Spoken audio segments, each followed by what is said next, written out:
सब लोग सोचते हैं कि वो बस एक गरीब गांव का एक लाचार लड़का था, लेकिन आखिर में वही इतिहास का सबसे महान राजा बन जाता है। बहुत समय पहले एक आदमी जिसका नाम ग्री था, एक अनाथ बचपन से उठकर पूरी दुनिया का विजेता बन गया था। कोई भी उसके सामने टिक नहीं पाया और जो भी उसके खिलाफ जाता उसे बिना कोई दया के धरती से मिटा दिया जाता। लेकिन दुनिया की सारी ताकत के बाद भी उसके जीवन में कोई सुख नहीं था, क्योंकि वो अकेला था। फिर एक दिन अचानक वो खुद को एक गहरे समंदर में डूबता हुआ महसूस करता है और एक आवाज उससे कहती है कि अपने अगली जिंदगी में रोशनी की तलाश करे। राजा समझ जाता है कि उसकी मौत हो चुकी है और तुरंत ही अगले पल वो अपने आंखें एक अंधेरे कमरे में खोलता है, जहाँ दो अनजान लोग उसके सिर के ऊपर झुके होते हैं। वो उसे आर्थर कहकर बुलाते हैं और एक दूसरे से कहते हैं कि उनका बेटा कितना उन जैसा दिखता है, जबकि उसे ये तक पता नहीं होता कि ये लोग कौन है और वो कहाँ है। अब उसे पता चलता है कि उसका पुनर्जन्म हो चुका है, पूरी पिछले जिंदगी की यादें और समझ के साथ। वो महान राजा जो अब एक मामूली सा बच्चा है, आर्थर के रूप में अपने इस नई जिंदगी को काफी लो लेवल मानता है। वो अपने शरीर पर ज्यादा कंट्रोल नहीं रख सकता और एक छोटे बच्चे जैसा एक्ट करते हुए जब उसके माँ बाप उसका डायपर बदलते हैं तो उसे बहुत ज्यादा शर्म आती है।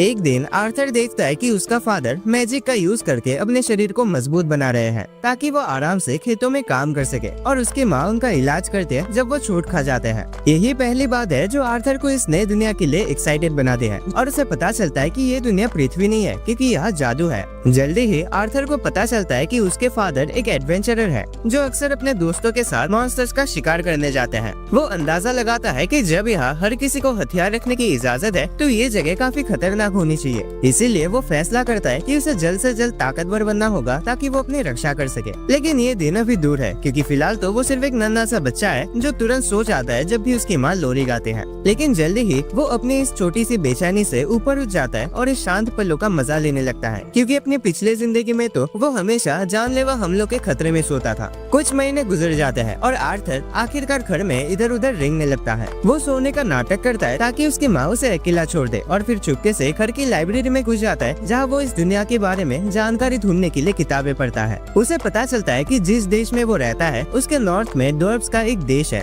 और ईस्ट में एल्व्स का, इंसानों का अपना एक देश है जिसे एक राजा संभालते हैं। लेकिन उसकी पिछली जिंदगी की तरह यहाँ सिंहासन के लिए लड़ाई नहीं होती, यहाँ राजा का बेटा ही अगला राजा बनता है। फिर वो एक और किताब पढ़ता है जो जादू के बारे में बताते हैं और आर्थर को समझ आता है कि इसी मैजिक के कारण ये दुनिया साइंस और टेक्नोलॉजी में इतने पीछे है। उसे पता चलता है कि लगभग 1% लोग ही मैजिक का यूज कर सकते हैं और किसी इंसान की मैजिक कैपेसिटी उसके माँ बाप की कैपेसिटी पर निर्भर करती है। किताब बताते हैं कि मैजिक यूजर्स मेनली दो तरह के होते हैं। पहले होते हैं ऑगमेंटर्स जो माना का यूज करके अपनी फिजिकल एबिलिटी को बहुत ज्यादा बढ़ा लेते हैं और एक वॉरियर जैसे लड़ते हैं। दूसरे होते हैं कॉन्ज्यूरर्स जो अपने माना को अपने शरीर के बाहर प्रोजेक्ट कर सकते हैं, जैसे जादूगर करते हैं। आर्थर को समझ आता है कि उसके फादर एक ऑगमेंटर है, लेकिन वो सोचता है कि उसकी माँ एक टिपिकल कंज्यूरर नहीं है, क्योंकि उनकी हीलिंग पावर कुछ अलग सी लगती है। वो इस बारे में ज्यादा नहीं सोचता और किताब में मैजिक यूजर बनने के तरीके पढ़ता रहता है। किताब बताते हैं कि मैजिक यूज करने के लिए एक मैजिक कोर होना जरूरी है, जो तब बनता है जब किसी इंसान के शरीर के अंदर की माना को एक सिंगल पॉइंट पर कंसंट्रेट किया जाता है। अक्सर लोग जवानी के बाद ही इसे बनाना शुरू करते हैं और एक मजबूत मैजिक कोर बनाने में साल लग जाते हैं। लेकिन आर्थर तो पहले ही अपनी पुरानी जिंदगी में ऐसे कॉन्सेप्ट के बारे में जानता था।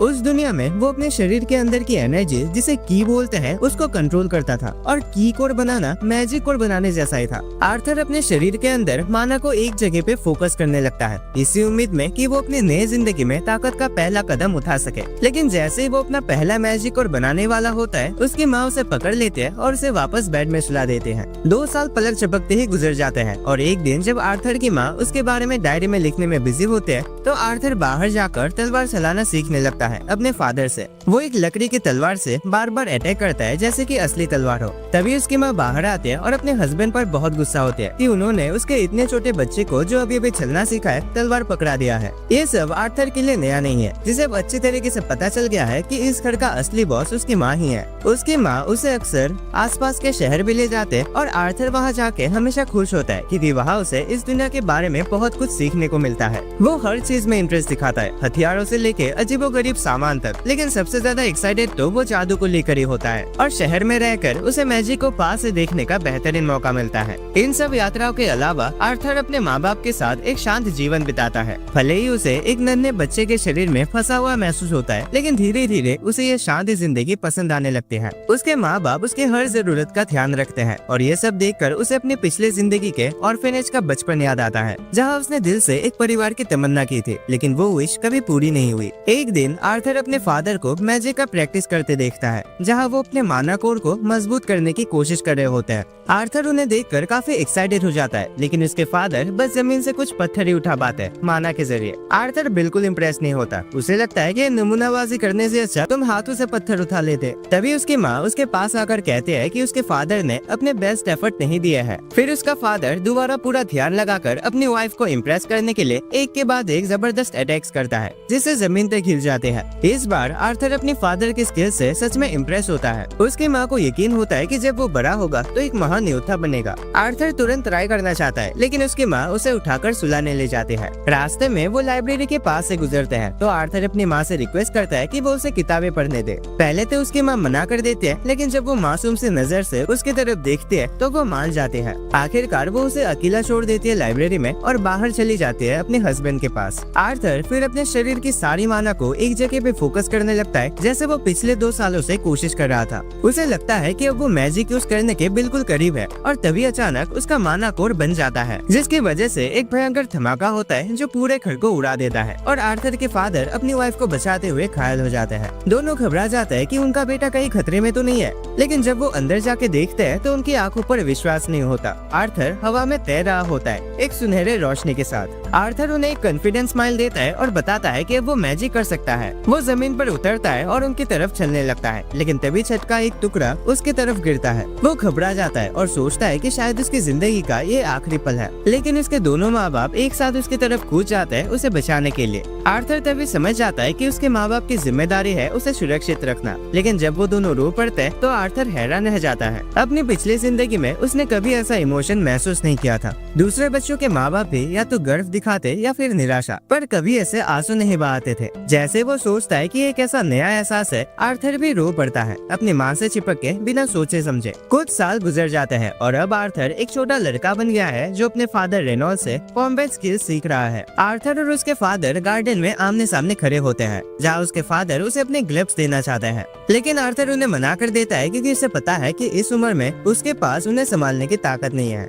उसकी जगह वो एक लकड़ी की तलवार उठाता है और उसका फादर भी वही करता है। आर्थर तुरंत एक्शन में आ जाता है और लगातार 3 अटैक करने की कोशिश करता है, लेकिन उसका फादर बहुत ज्यादा ताकतवर होता है और आसानी से हर अटैक को रोक लेता है। आर्थर समझ जाता है कि उसके फादर अपनी तलवार में मैजिक से रिइंफोर्समेंट कर रहे हैं, इसीलिए वो भी अपनी माना लकड़ी की तलवार में भर देता है। कुछ ही देर बाद वो दोबारा अपने फादर पर दौड़ता है और इस बार उसका अटैक इतना जोर का होता है कि उसके फादर की तलवार टूट जाती है। आर्थर मुस्कुराता है और कहता है कि उसकी लकड़ी उसके फादर की लकड़ी से ज्यादा बेहतर है, लेकिन उसके फादर बहाना बनाते हुए कहता है कि स्टेमिना ज्यादा मायने रखता है, ताकत तो 19-20 का इधर उधर होते रहता है। चाहे जैसे भी हो, उसके फादर समझ जाते हैं कि आर्थर एक जीनियस है, इसीलिए वो एक मुश्किल फैसला लेते हैं अपनी वाइफ से बात करने का, ताकि आर्थर को शहर के बाहर किसी अच्छे टीचर के पास भेज सके। लेकिन उसकी माँ एलिस इस फैसले के बिल्कुल खिलाफ होती है। वो अपने प्यारे क्यूट बेटे को अपने से अलग नहीं करना चाहते, खासकर जब वो सिर्फ 4 साल का है। रेनॉल्ड कहता है कि सिर्फ 4 साल की उम्र में आर्थर की लकड़ी उससे भी ज्यादा शक्तिशाली है, उसे किसी स्किल देवता के पास ट्रेनिंग लेनी चाहिए।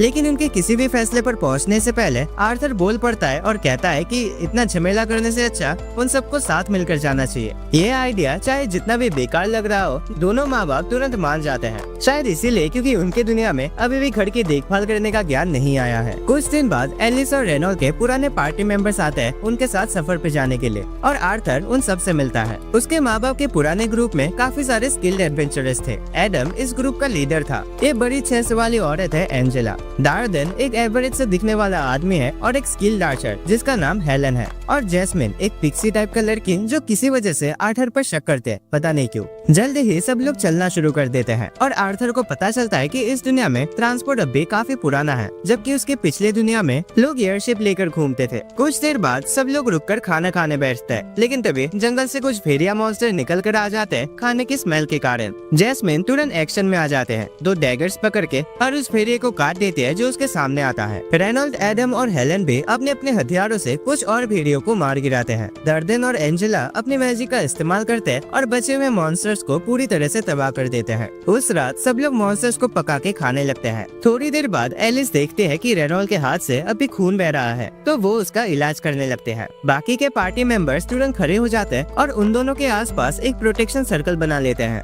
आर्थर हैरान हो जाता है, लेकिन फिर उसे पता चलता है कि एलिस एक खास जादूगर है जिसके पास हीलिंग मैजिक है, जो इस दुनिया में बहुत ही रेयर होता है। अपनी हीलिंग मैजिक के रेयरिटी के कारण एलिस हमेशा पकड़े जाने के खतरे में रहती है और यही वजह थी कि उन्होंने गांव में शिफ्ट होने का फैसला किया था ताकि वो किसी के नजर में न आए। खुशकिस्मती से हीलिंग मैजिक बिना किसी दिक्कत के काम करता है, लेकिन उसके बाद एडम कहता है कि उसे थोड़ा एक्सरसाइज करना है और वो आर्थर से ट्रेनिंग के लिए कहता है। आर्थर ट्रेनिंग के लिए हाँ कह देता है और एडम अपने तेज फादर के हेड को कपड़े से लपेट लेता है ताकि आर्थर को चोट न लगे। दोनों अपने ट्रेनिंग के लिए तैयार हो जाते हैं और अपने वेपन्स में माना पड़ लेते हैं, लेकिन एडम को हैरानी होती है जब आर्थर पहला अटैक करता है। वो अपनी स्पीड बढ़ाने के लिए मैजिक का यूज करता है और बिजली की तरह एडम की तरफ भागता है, फिर अचानक गायब हो जाता है और एडम के पीछे से आकर उसे सरप्राइज कर देता है। बदकिस्मती से आर्थर का पैर फिसल जाता है, जिसका फायदा एडम उठाता है और रिएक्ट करता है। दोनों के बीच एक इंटेंस फाइट शुरू हो जाती है। सब लोग आर्थर की तेजी देखकर हैरान रह जाते हैं, लेकिन आखिरी मोमेंट में उसका हल्का सा बॉडी वेट उसे हवा में उछाल देता है और एंजेला उसे बचाने के लिए अपनी विंग मैजिक का यूज करते हैं। आर्थर आराम से जमीन पर उतरता है, जबकि बाकी सब लोग एडम को डांटना शुरू कर देते हैं कि उसने एक छोटे बच्चे के साथ इतना ज्यादा सीरियस फाइट किया।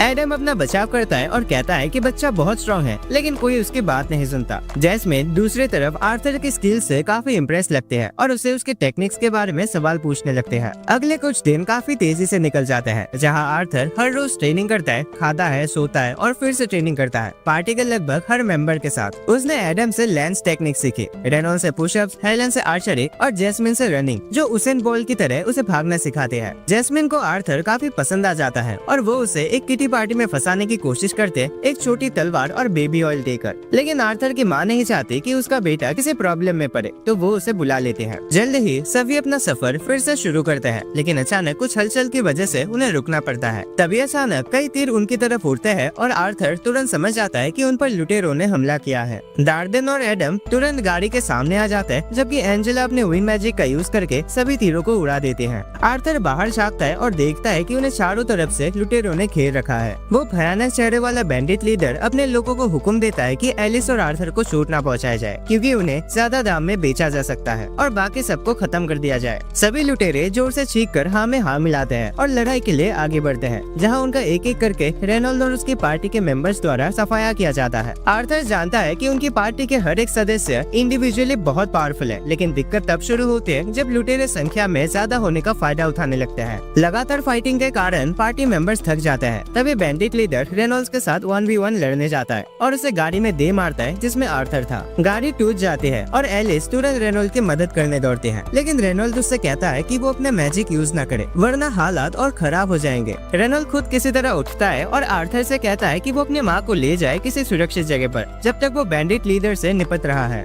आर्थर ऑब्वियसली लड़ना चाहता है और कहता है कि वो इन गुंडों को संभाल सकता है, लेकिन उसका फादर उस पर चिल्लाता है कि उसी ताकत का यूज करे अपनी माँ की रक्षा के लिए, क्योंकि उसके माँ के पेट में एक बच्चा है। आर्थर सोचता है ये कब हुआ, मुझे तो पता ही नहीं चला, लेकिन फिर भी एलिस को लेकर वो भाग जाता है। बैंडिट लीडर उनका पीछा करने की कोशिश करता है, लेकिन रेनॉल्ड उस पर दोबारा अटैक करता है और उसे डिफेंड करने पर मजबूर करता है। आर्थर भागता रहता है, लेकिन उसका रास्ता कई दूसरे लुटेरों ने रोक लिया होता है। खुशकिस्मती से उसके पार्टी के मेंबर्स काफी प्रोफेशनल होते हैं और एक एक करके सारे लुटेरों को मार गिराते हैं। आर्थर उनका शुक्रिया अदा करता है और फिर से भागता है, लेकिन अचानक एक जादूगर उन पर विंड मैजिक से हमला करता है। आर्थर डिसाइड करता है कि वो अपनी माँ को धक्का देकर सुरक्षित जगह भेजे और खुद उस छट्टी को सह लेता है। विंड मैजिक के अटैक से वो हवा में उछलकर एक खाई के पार चला जाता है, लेकिन वो तय करता है कि वो अकेले नहीं मरेगा, इसीलिए वो अपने चाकू एक रस्सी से बांधकर अपने अटैकर पर फेंकता है और उसे भी खाई से नीचे खींच लेता है। तभी डार्डेन और एंजेला तुरंत अपनी मैजिक का यूज करके आर्थर को बचाने की कोशिश करते हैं, जबकि उसकी माँ रोती हुई आंखों से उसका नाम पुकारती है। उसी दौरान आर्थर एक अलग ही शांति महसूस करता है, जैसे उसने कुछ बड़ा हासिल कर लिया हो। आर्थर सोचता है कि क्या यही खुशी का एहसास होता है, जब अचानक उसकी आंखों में आंसू आ जाता है, क्योंकि उसे याद आता है कि वो बड़ा भाई बनने वाला था, लेकिन अब उसे लगता है कि वो जिंदगी उसे छीन ली गई है। जैसे आर्थर गिरने के बाद अपनी आंखें खोलता है, उसे पता चलता है कि वो अभी भी जिंदा है। वो सोचता है कि वो कहाँ है, तभी जमीन उसके नीचे से कांपने लगती है, जैसे कोई बहुत बड़ा चीज उसकी तरफ बढ़ रहा हो। आर्थर उठकर देखने की कोशिश करता है और तभी एक डरावने शक्ल वाले डीमन को देखकर उसकी रूह कांप जाती है, जो उसका नाम लेकर उसे बुलाता है। आर्थर डर जाता है, लेकिन वो एक सिग्मा बॉय है जो बिना फाइट के हार नहीं मानता। वो डीमन पर अटैक करता है, लेकिन डीमन उसे आराम से एक तरफ पटक देता है। जैसे आर्थर उठता है, डीमन कहता है कि उसे अभी बहुत कुछ सीखना बाकी है। फिर वो डीमन उसे ये भी बताता है कि वो उसका दुश्मन नहीं बल्कि दोस्त है। आर्थर समझ नहीं पाता कि क्या हो रहा है। तभी डीमन कुछ फल तोड़ के लाता है और कहता है कि पहले उसे खाना होगा, वरना वो कोई भी सवाल का जवाब नहीं देगी। आर्थर के पास कोई और ऑप्शन नहीं होता, तो वो तुरंत फल खाना शुरू कर देता है। खाने के बाद वो डीमन से पूछता है कि क्या उसके माँ बाप ठीक है। डीमन उसे एक विजन दिखाता है जिसमें रोड पर उसके पेरेंट्स और उसके दोस्तों ने लुटेरों से लड़ाई की थी। हर तरफ लुटेरों के लाशें पड़े होते हैं। डीमन आर्थर को बताता है कि जिसे भी वो जानता था सब जिंदा है और कुछ दिन पहले ही सुरक्षित सफर पर निकल चुके हैं। ये सुनकर आर्थर की आंखों में खुशी के आंसू आ जाते हैं। उसका दिल हल्का हो जाता है। फिर वो डीमन से उसका नाम पूछता है ताकि उसका धन्यवाद कर सके, और डीमन अपना नाम बताता है, सिल्विया। कुछ दिन बीत जाता है जब आर्थर अभी भी सिल्विया के केव में होता है। फल खाकर अपने आप को हील कर रहा होता है। वो जितना जल्दी हो सके अपने पेरेंट्स के पास जाना चाहता है, लेकिन सिल्विया कहते हैं कि ये इतना आसान नहीं है। उसे एक ऐसे जंगल से गुजरना पड़ेगा जो खतरनाक मॉन्स्टर्स और डरावनी चीजों से भरा है। लेकिन सिल्विया के पास एक और तरीका है जिससे वो आर्थर को उसके परिवार से मिला सकते हैं, लेकिन इसमें स्पेस टाइम फैब्रिक में एक सुराग बनाना होगा जो बहुत टाइम लेता है। आर्थर इस बात को समझ जाता है और जब तक सिल्विया ये सुराग बना रही होती है, आर्थर अपनी ट्रेनिंग जारी रखता है। अब उसे ये समझ आ गया है कि चाहे सिल्विया दिखती एक डीमन जैसी हो, लेकिन वो अंदर से एक बहुत ही दयालु और केयरिंग इंसान है, खासकर आर्थर के लिए। एक दिन जब आर्थर अपना माना पे काम कर रहा होता है, सिल्विया डिसाइड करते हैं कि उसे एक ऐसा ट्रिक सिखाया जाए जो इंसान नहीं जानते। वो हवा से माना को इकट्ठा करते हैं और अपने हाथ में एक चमकदार बॉल बना लेते हैं, जो आर्थर को चौंका देता है क्योंकि उसने ऐसा कुछ पहले कभी नहीं देखा। सिल्विया उसे बताते हैं कि ज्यादातर इंसान सोचता है कि वो या तो माना इकट्ठा कर सकता है या उसका इस्तेमाल, लेकिन नेचर में काफी जीव ऐसे होते हैं जो दोनों काम एक साथ कर सकते हैं। वो आर्थर को ये ट्रिक सिखाने का ऑफर करते हैं, लेकिन उससे पहले वो जानना चाहते हैं कि आर्थर इतना स्ट्रॉन्ग होने के बाद क्या करेगा। आर्थर काफी देर तक सोचता है और फिर जवाब देता है कि जब वो स्ट्रॉन्ग बन जाएगा तो हर उस इंसान को मार देगा जो उसके लोगों को नुकसान पहुंचाने की कोशिश करेगा। लेकिन सिल्विया को ये जवाब पसंद नहीं आता और वो उसे एक तरफ पटक देता है। आर्थर इस बात से गुस्सा हो जाता है, लेकिन सिल्विया उसे कहती है कि उसने उसका टेस्ट फेल कर दिया क्योंकि वो किसी ऐसे इंसान को कुछ भी नहीं सिखाएगी जिसमें से पागल और जानलेवा सोच हो। आर्थर कंफ्यूज हो जाता है क्योंकि उसके पिछले जिंदगी का बस एक ही लेसन था,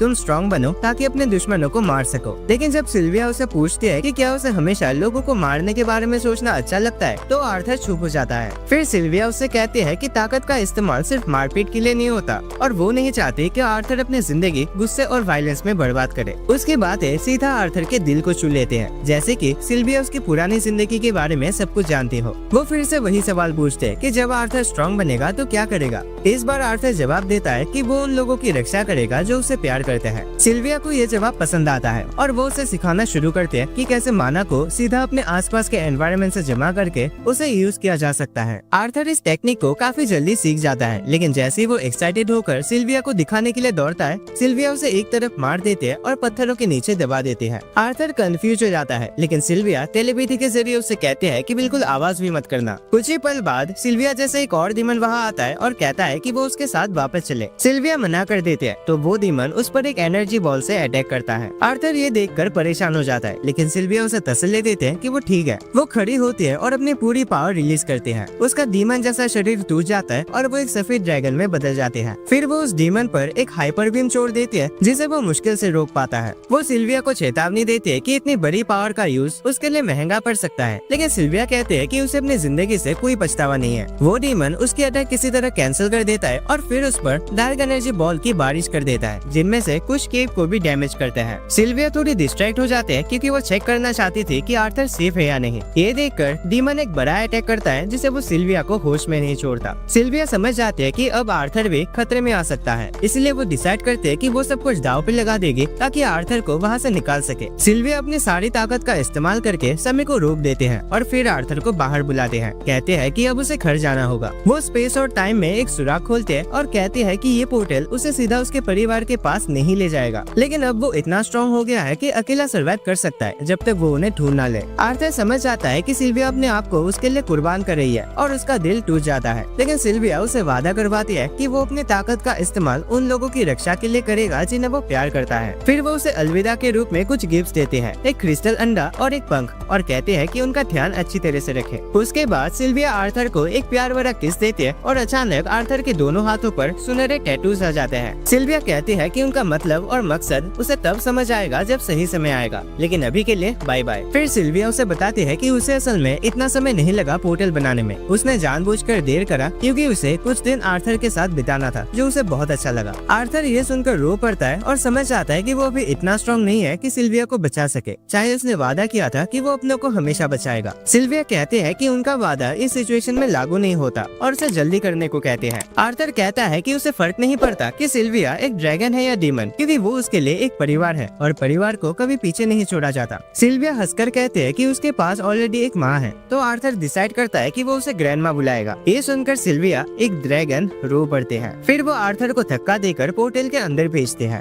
आर्थर अंडा और पंख लेकर जाता है, लेकिन जैसे वो पोर्टल में जाता है और पीछे मुड़कर सिल्विया को अलविदा कहना चाहता है, उसे महसूस होता है कि वो खींचा जा रहा है। जैसे आर्थर चला जाता है, सिल्विया अपने पावर रिलीज करती है और केव में समय को नॉर्मल कर देती है, जिससे डीमन का अटैक तुरंत उस पर लगता है। वो जमीन पर गिर जाते हैं, लेकिन जैसे ही डीमन अपने जीप पर गर्व करता हुआ उसकी तरफ बढ़ता है, सिल्विया अचानक उस पर अपनी पूरी पावर से अटैक करते हैं। दूसरी तरफ आर्थर पोर्टल के अंदर ट्रेवल कर रहा होता है जब उसे सिल्विया की आवाज फिर से सुनाई देती है। वो कहते हैं कि दुखी महसूस करना ठीक है, लेकिन उसे मेहनत करके एक दिन खुशी में बदल देना चाहिए। आर्थर कहता है कि वो ये नहीं कर सकता, लेकिन सिल्विया कहते हैं कि उसे पता है कि आर्थर कर सकता है, क्योंकि वो इतिहास का सबसे ताकतवर राजा था। आर्थर ये सुन के हैरान हो जाता है कि सिल्विया उसके पिछले जिंदगी के बारे में जानती थी। वो पूछना चाहता था कि क्या सिल्विया ही थी जिसने उसे इस दुनिया में भेजा था, लेकिन उससे पहले ही वो पोर्टल से बाहर आ जाता है। आर्थर थोड़ा रो लेता है सिल्विया के लिए, लेकिन फिर खुद को संभालता है और उस क्रिस्टल एग को अपने बैग में रख लेता है। उसके बाद वो आसपास देखता है और समझ आता है कि वो एक घने और खतरनाक जंगल में है। आर्थर अचानक एक लड़की की चीख सुनता है जो दूर से आ रही होती है, और वो तुरंत पेड़ों के बीच से उछलता हुआ उसे ढूंढने निकल पड़ता है। कुछ ही देर में उसे कुछ लुटेरे मिलते हैं जो एक एल्फ लड़की को किडनैप कर रहे होते हैं और बातें कर रहे होते हैं कि अगर वो उसे बेच देता है तो उन्हें काफी पैसा मिलेगा। ये देखकर आर्थर को वो वक्त याद आता है जब उसके अपने ग्रुप पर भी लुटेरों ने हमला किया था, और अब वो उसके साथ भी वही करने वाले हैं। उस एल्फ लड़की को किडनैप होते देखकर आर्थर को गुस्सा चढ़ जाता है, लेकिन सिल्विया से किए अपने प्रॉमिस को याद करके वो अपने इमोशंस पर कंट्रोल रखता है। इस बार वो अपने गुस्से में आकर कुछ उल्टा सीधा नहीं करता, बल्कि डिसाइड करता है कि वो लुटेरों का पीछा करेगा, क्योंकि वो किसी नजदीकी जगह तक ले जा सकते हैं। शाम के वक्त जब लुटेरे ब्रेक ले रहे होते हैं, वो लड़की को लेकर गंदी बातें करते हैं, जैसे कि उसके साथ थोड़ा मजा लेने के बाद उसे बेच देना चाहिए, और यहीं पर आर्थर की लिमिट क्रॉस हो जाती है। वो माना इकट्ठा करना शुरू करता है ताकि इन चिमकांडी लोगों को सबक सिखा सके। तभी वो नोटिस करता है कि ये लोग जंगल के मॉन्स्टर्स को मैजिक से कंट्रोल कर रहे हैं। आर्थर कुछ पत्थर मॉन्स्टर्स की तरफ फेंकता है, जिससे वो अलर्ट हो जाता है और जोर जोर से चीखने लगते हैं। लुटेरे पैनिक में आ जाता है क्योंकि उन्हें डर होता है कि ये चीखने की आवाज दूसरे मॉन्स्टर्स को अट्रैक्ट कर लेगी। उनमें से एक तुरंत जाता है उन मॉन्स्टर्स को शांत करने के लिए। आर्थर इसी पल का इंतजार कर रहा होता है। वो तुरंत अपने हाथ के चारों तरफ माना का एक ब्लेड बनाता है और चुपके से उस लुटेरे के पीछे जाके उसे काट देता है। वो लुटेरे का चाकू ले लेता है। तभी एक और गुंडा आता है अपने दोस्त को ढूंढने के लिए। आर्थर उसे भी मार देता है बिना किसी आवाज के, लेकिन उसके बाद आर्थर को महसूस होता है कि उसके पास स्टेमिना की कमी हो गई है और अब उसका बॉडी ज्यादा मूव करने की वजह से थक गया है। पर उसके पास आराम करने का टाइम भी नहीं होता, क्योंकि तीसरा गुंडा भी आ जाता है अपने दोस्तों को ढूंढने के लिए, और आर्थर बिना टाइम वेस्ट के तुरंत उस पर अटैक कर देता है। लेकिन आर्थर सिर्फ उस लुटेरे के पैर को चोट पहुंचा पाता है, और वो आदमी तुरंत अपने दोस्त को चिल्लाता है, उसे वार्निंग देता है कि संभाल के रहे, क्योंकि उन पर एक पावरफुल बच्चे ने हमला कर दिया है। चौथा लुटेरा काफी एक्साइटेड हो जाता है, क्योंकि इतनी छोटी उम्र का मैजिक यूजर मिलना रेयर होता है और उसे बेचकर उसे काफी पैसा मिल सकता है। वो डिसाइड करता है कि आर्थर को चोट नहीं पहुंचनी चाहिए और तलवार नीचे रखकर मैजिक का यूज करने लगता है। फिर वो अपने मैजिक से भरे क्लॉज के साथ आर्थर पर जंप करता है, जिससे नीचे की जमीन भी डिस्ट्रॉय हो जाती है। आर्थर किसी तरह उस अटैक से बच जाता है और लुटेरे को किक करने की कोशिश करता है, लेकिन लुटेरा उससे तेज होता है। आर्थर उस पर अपना चाकू फेंकता है, जिसके एंड में एक रस्सी लगा होता है, लेकिन ये बड़वा लुटेरा उसे तुरंत पकड़ लेता है और आर्थर की तरफ भागता है। वो उस लड़के को इतने जोर से किक करता है कि आर्थर नीचे गिर जाता है, फिर उसे उल्टा लटका देता है। लेकिन आर्थर तुरंत फायर मैजिक का यूज करता है लुटेरे के पैर पर, जिससे वो उसे छोड़ देता है। लुटेरे के रिकवर करने से पहले ही आर्थर फिर से वो चाकू उस पर फेंकता है और इस बार उस रस्सी के साथ उसके गले के पास घुमाता है ताकि वो डॉज न कर सके। चाकू सीधा उसके दिमाग में घुस जाता है। आर्थर उसके बाद फाइनल लुटेरे से भी निपट लेता है और एल्फ लड़की को आजाद कर देता है। वो लड़की उसे उसके पास्ट की एक मोमेंट की याद दिला देते हैं, लेकिन आर्थर तुरंत अपनी याद से बाहर आता है और उसे कहता है कि अब वो घर जा सकते हैं। लेकिन लड़के उसके छोटों को देखकर परेशान हो जाते हैं। आर्थर उसे कहता है कि ये कुछ खास नहीं है और फिर उन बॉडीज को कवर कर देता है ताकि लड़की को वो डरावना हिस्सा ना देखने पड़े। लड़के अभी भी उन बॉडीज के बारे में क्यूरियस होते हैं, तो आर्थर उसे बताता है कि उनका एक्सीडेंट हो गया था और अब वो उसे परेशान नहीं करेंगे। आर्थर को गाड़ी में कुछ सामान मिलता है और लड़की से कहता है कि अब वो घर चली जाए, लेकिन लड़की उसका हाथ पकड़ लेते हैं क्योंकि वो डर रही होती है।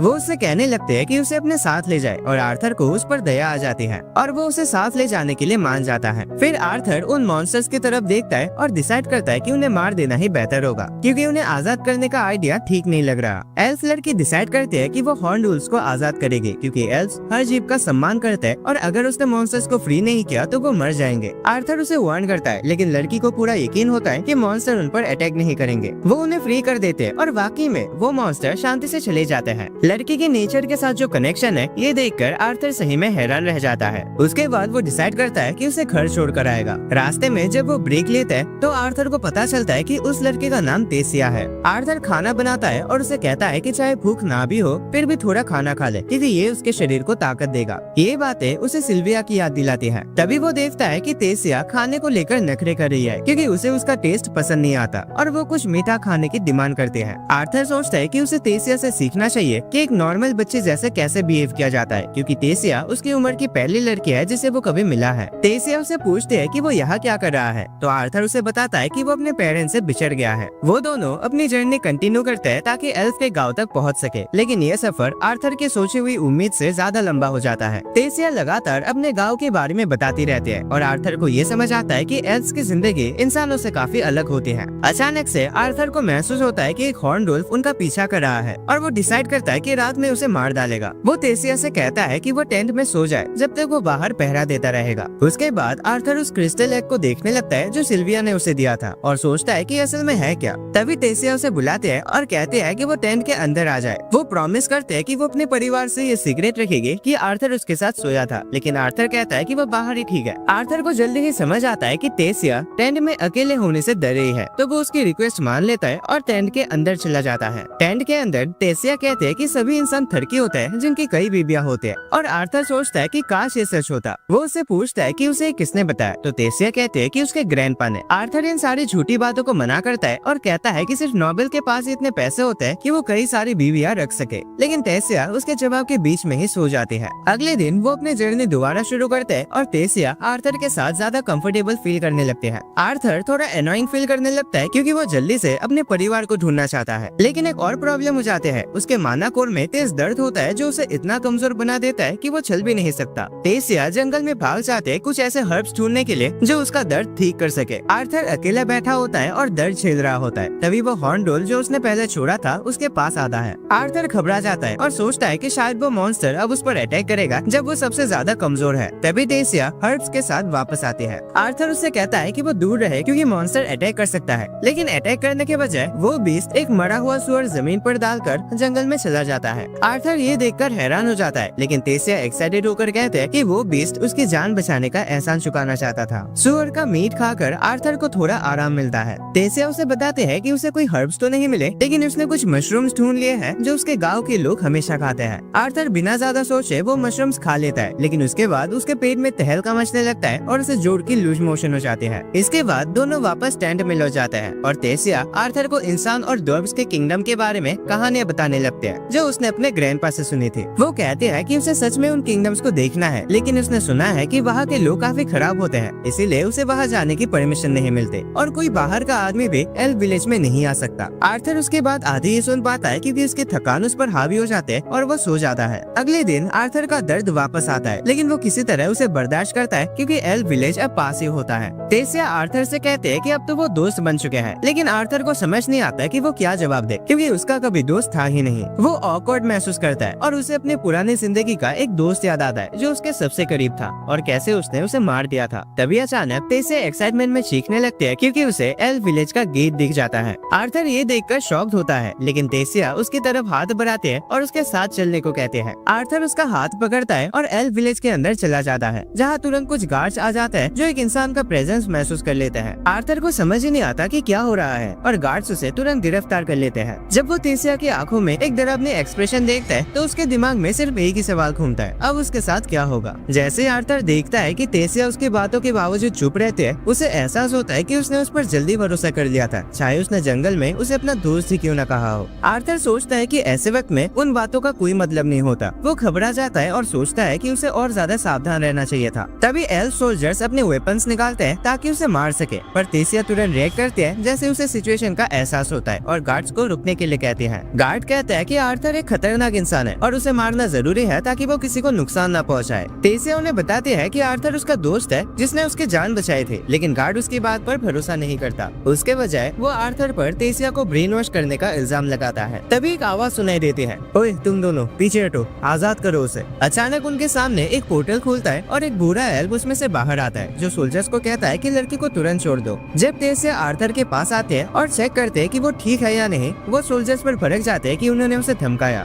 लेकिन वो बूढ़ा एल्फ, जो असल में उसका दादाजी है, कहता है कि इसमें उनकी भी कोई गलती नहीं, क्योंकि एक इंसान उनके किंगडम में गायब हुई प्रिंसेस के साथ आया था। फिर वो एल्फ अपना इंट्रोडक्शन वीरियन के रूप में देता है, जो कि पहले इस एल्फ किंगडम का राजा था, और आर्थर का शुक्रिया अदा करता है कि उसने उसकी पोती और उनके किंगडम की राजकुमारी की जान बचाई। ये सुनकर आर्थर भी हिल जाता है, क्योंकि उसके लिए भी ये मानना मुश्किल होता है कि ये बेवकूफ लड़की एक्चुअली में एक प्रिंसेस है। लेकिन तेसिया एक स्माइल के साथ उसकी तरफ देखते हैं। वीरियन उससे पूछता है कि क्या उसने अपने दोस्त को अपने रॉयल आइडेंटिटी के बारे में नहीं बताया था, और जब तेसिया कहते हैं कि हाँ उसने बताया था, तो आर्थर श्योर हो जाता है कि उसने झूठ बोला है। तभी इसके माँ बाप वहाँ पहुँच जाते हैं और तेसिया उनके गले लग जाते हैं। उसका फादर आर्थर की तरफ देखता है और किसी बदतमीज की तरह सोल्जर्स को कहता है कि उसे तुरंत मार दिया जाए। लेकिन वीरियन समझाता है कि आर्थर ने एक इंसान होने के बावजूद तेसिया की जान बचाई और उसे सुरक्षित घर ले आया। तेसिया भी आर्थर के लिए बोल पड़ते हैं और अपने पापा को मजबूर करते हैं कि वो आर्थर को उनके महल ले जाने दे। वीरियन आर्थर से कहता है कि उन्हें बाद में उससे बात करनी है, और आर्थर उस बूढ़े एल्फ से एक अजीब सी शक्ति महसूस करता है। उसके बाद तेसिया आर्थर का हाथ पकड़ लेते हैं और उसे शहर में भागती हुई ले जाते हैं। आर्थर एल्फों का शहर देखकर हैरान रह जाता है, लेकिन बाकी सारे एल्फ्स उसे गुस्से और नफरत भरी नजरों से देखते हैं, क्योंकि उनका इंसानों के साथ एक दर्दनाक पास्ट रहा है। आर्थर को उनकी नफरत से ज्यादा दिक्कत नहीं होती, लेकिन उसे तेसिया के ठंडे और अजीब एक्सप्रेशन ने चिंता में डाल दिया है, जो उसने तब दिया था जब उसने मदद मांगी थी। वो अपने सीने में हो रहे दर्द को लेकर भी परेशान है और सोचता है कि अब उसे ज्यादा सतर्क रहना पड़ेगा। थोड़ी देर बाद वो दोनों कैसल पहुंच जाते हैं और तेसिया सभी मेट्स को ऑर्डर दे देते हैं कि वो आर्थर की अच्छी सेवा करे। वो उसके रहने के लिए सब कुछ प्लानिंग करना शुरू करते हैं, लेकिन आर्थर महसूस करता है कि उससे पहले उसके माँ बाप को उनके जर्नी के बारे में सब कुछ बताना चाहिए। उनके माँ बाप उसे बात करने की इजाजत देते हैं, लेकिन तेसिया पहले उसे टेबल पर बिठा देते हैं और चाय स्नैक्स का भी ऑर्डर देते हैं। आर्थर सोचता है कि क्या ये सही है कि एक इंसान को इतना रेस्पेक्ट दिया जा रहा है, और तब तेसिया के फादर एल्डुइन अपना इंट्रोडक्शन देते हैं और उसकी माँ मैरियल भी। आर्थर भी अच्छी तरीके से अपना इंट्रोडक्शन देता है और उन्हें ग्रीट करता है। एल्डुइन उसके अच्छे मैनर्स देखकर काफी इम्प्रेस होता है, खासकर उसके नॉर्मल बैकग्राउंड के बावजूद। इसके बाद आर्थर अपनी कहानी सुनाना शुरू करता है कि कैसे उसने तेसिया को उन लुटेरों से बचाया था। तेसिया के परिवार को ये सुनकर गुस्सा आ जाता है और वो इंसानों को दोष देना शुरू कर देते हैं, लेकिन आर्थर उन्हें समझाता है कि वो पूरे इंसानियत को नहीं बल्कि सिर्फ उन बदमाश लोगों को गाली दे। तब वीरियन उसे पूछता है कि उसने तेसिया को उन लुटेरों से कैसे छुड़ाया। आर्थर बताता है कि वो एक मेज यानी जादूगर है। राजा को ये मान लेना मुश्किल लगता है कि आर्थर उन खतरनाक लुटेरों को हरा सकता है, और एल्फ सोल्जर्स तो और भी ज्यादा खुल के इस बात पर शक करने लगते हैं। वो लोग आर्थर पर दोबारा तेसिया को बेवकूफ बनाने का इल्जाम लगाते हैं, लेकिन वीरियन उन्हें रोक देता है और कहता है कि जब तक उन्हें ऑर्डर न मिले तब तक चुप रहे। तेसिया भी आगे बढ़कर आर्थर के सपोर्ट में बोलते हैं और उन बातों को बताते हैं जो उसने उन बुरे लोगों से सुनी थी। उसके माँ उसे गले लगा लेते हैं ताकि उसे तसल्ली दे सके, और फिर उसका फादर आर्थर से कहता है कि वो उसकी कहानी पर यकीन करता है। आर्थर फिर एल्डुइन से गुजारिश करता है कि उसे उसके परिवार के पास भेज दिया जाए, एक तरीके से उसके बेटी की जान बचाने का बदला चुकाने के लिए। लेकिन एल्डुइन इस बात से इनकार कर देता है। वो कहता है कि उसे एक तुच्छ इंसान की मदद करने का कोई शौक नहीं है। लेकिन आर्थर जवाब देता है कि अगर वो ऐसा सोचता है तो वो खुद भी एक तुच्छ जैसा ही बिहेव कर रहा है। एल्डुइन ये सुनकर थोड़ा कंफ्यूज हो जाता है, लेकिन फिर भी वो आर्थर की मदद करने से मना कर देता है। तभी तेसिया उसे कंटिन्यूअसली घूरने लगते हैं इमोशनल ब्लैकमेल करने के लिए। एल्डुइन तुरंत हार मान जाता है और कहता है कि आमतौर पर ह्यूमन किंगडम का गेट सिर्फ हर 7 साल में एक बार खुलता है, लेकिन वो आर्थर को इतने सालों तक यहाँ नहीं रख सकते, इसीलिए वो कुछ सोल्जर भेजेगा जो उसे घर तक छोड़ाएंगे। आर्थर ये सुनकर खुश हो जाता है, लेकिन तभी उसके सीने का दर्द पहले से और भी ज्यादा तेज हो जाता है। वो मुश्किल से दर्द को पूरे दिन झेलता है और रात में फ्रेश हवा लेने के लिए अपने कमरे की बैल्कनी पर चला जाता है। वो देखता है कि तेसिया अपने माँ बाप के साथ एक कमरे में खुशी से खेल रहे हैं, और ये देखकर उसे अपने माँ बाप की याद आ जाती है। आर्थर सोचता है कि क्या वो ठीक होंगे, हालांकि उसे यकीन है कि वो लुटेरे के अटैक से बच गए होंगे, लेकिन फिर भी वो उन्हें बहुत याद करता है। वो सोचता है कि क्या उसके माँ बाप उसे दोबारा देखकर वैसे खुश होंगे जैसे तेसिया के माँ बाप उसे देखकर हुए हैं। जितना ज्यादा वो उनके बारे में सोचने लगता है, वो उतना ही ज्यादा उदास हो जाता है और तभी तेसिया उसे देख लेते हैं। तेसिया तुरंत उसके पास भाग कर आते हैं और अपने परिवार की तरफ से उसे माफी मांगते हैं कि सब उसके साथ बदतमीजी से पेश आए। आर्थर कहता है कि सब ठीक है, ये उतनी बड़ी बात भी नहीं है, और फिर तेसिया को चिढ़ाता है कि वो अपने परिवार के पास जाए और एक बच्चे की तरह खेले। तेसिया इस बात पर थोड़ा बुरा मान जाते हैं और कहते हैं कि जब वो अपने पेरेंट्स के पास लौटेगा तब वो भी उसे वैसे ही प्यार करेंगे। ये सुनकर आर्थर और ज्यादा परेशान हो जाता है। वो तेसिया से तसल्ली चाहता है और पूछता है कि क्या उसका माँ बाप वाकई उसे देखकर खुश होंगे, चाहे कुछ भी हो गया हो। तेसिया अचानक उसका चेहरा पकड़ लेते हैं और कहते हैं कि ये तो ऑब्वियस है ना, क्योंकि वो भी उनके साथ नहीं है, इसीलिए वो भी उसे मिस कर रहे होंगे। वो कहते हैं कि जब तक वो जा रहा होगा तब तक तो वो भी उसे मिस करेगी, और ये सुनकर आर्थर कुछ बोल नहीं पाता। तभी कुछ चमकदार फूलों की पंखुड़ियां जो फायरफ्लाई जैसे लगते हैं हवा में तैरने लगते हैं और दोनों उनकी खूबसूरती में खो जाते हैं। अचानक आर्थर को तेसिया के ठंडे चेहरे का एक्सप्रेशन याद आता है जो उसने पहले देखा था,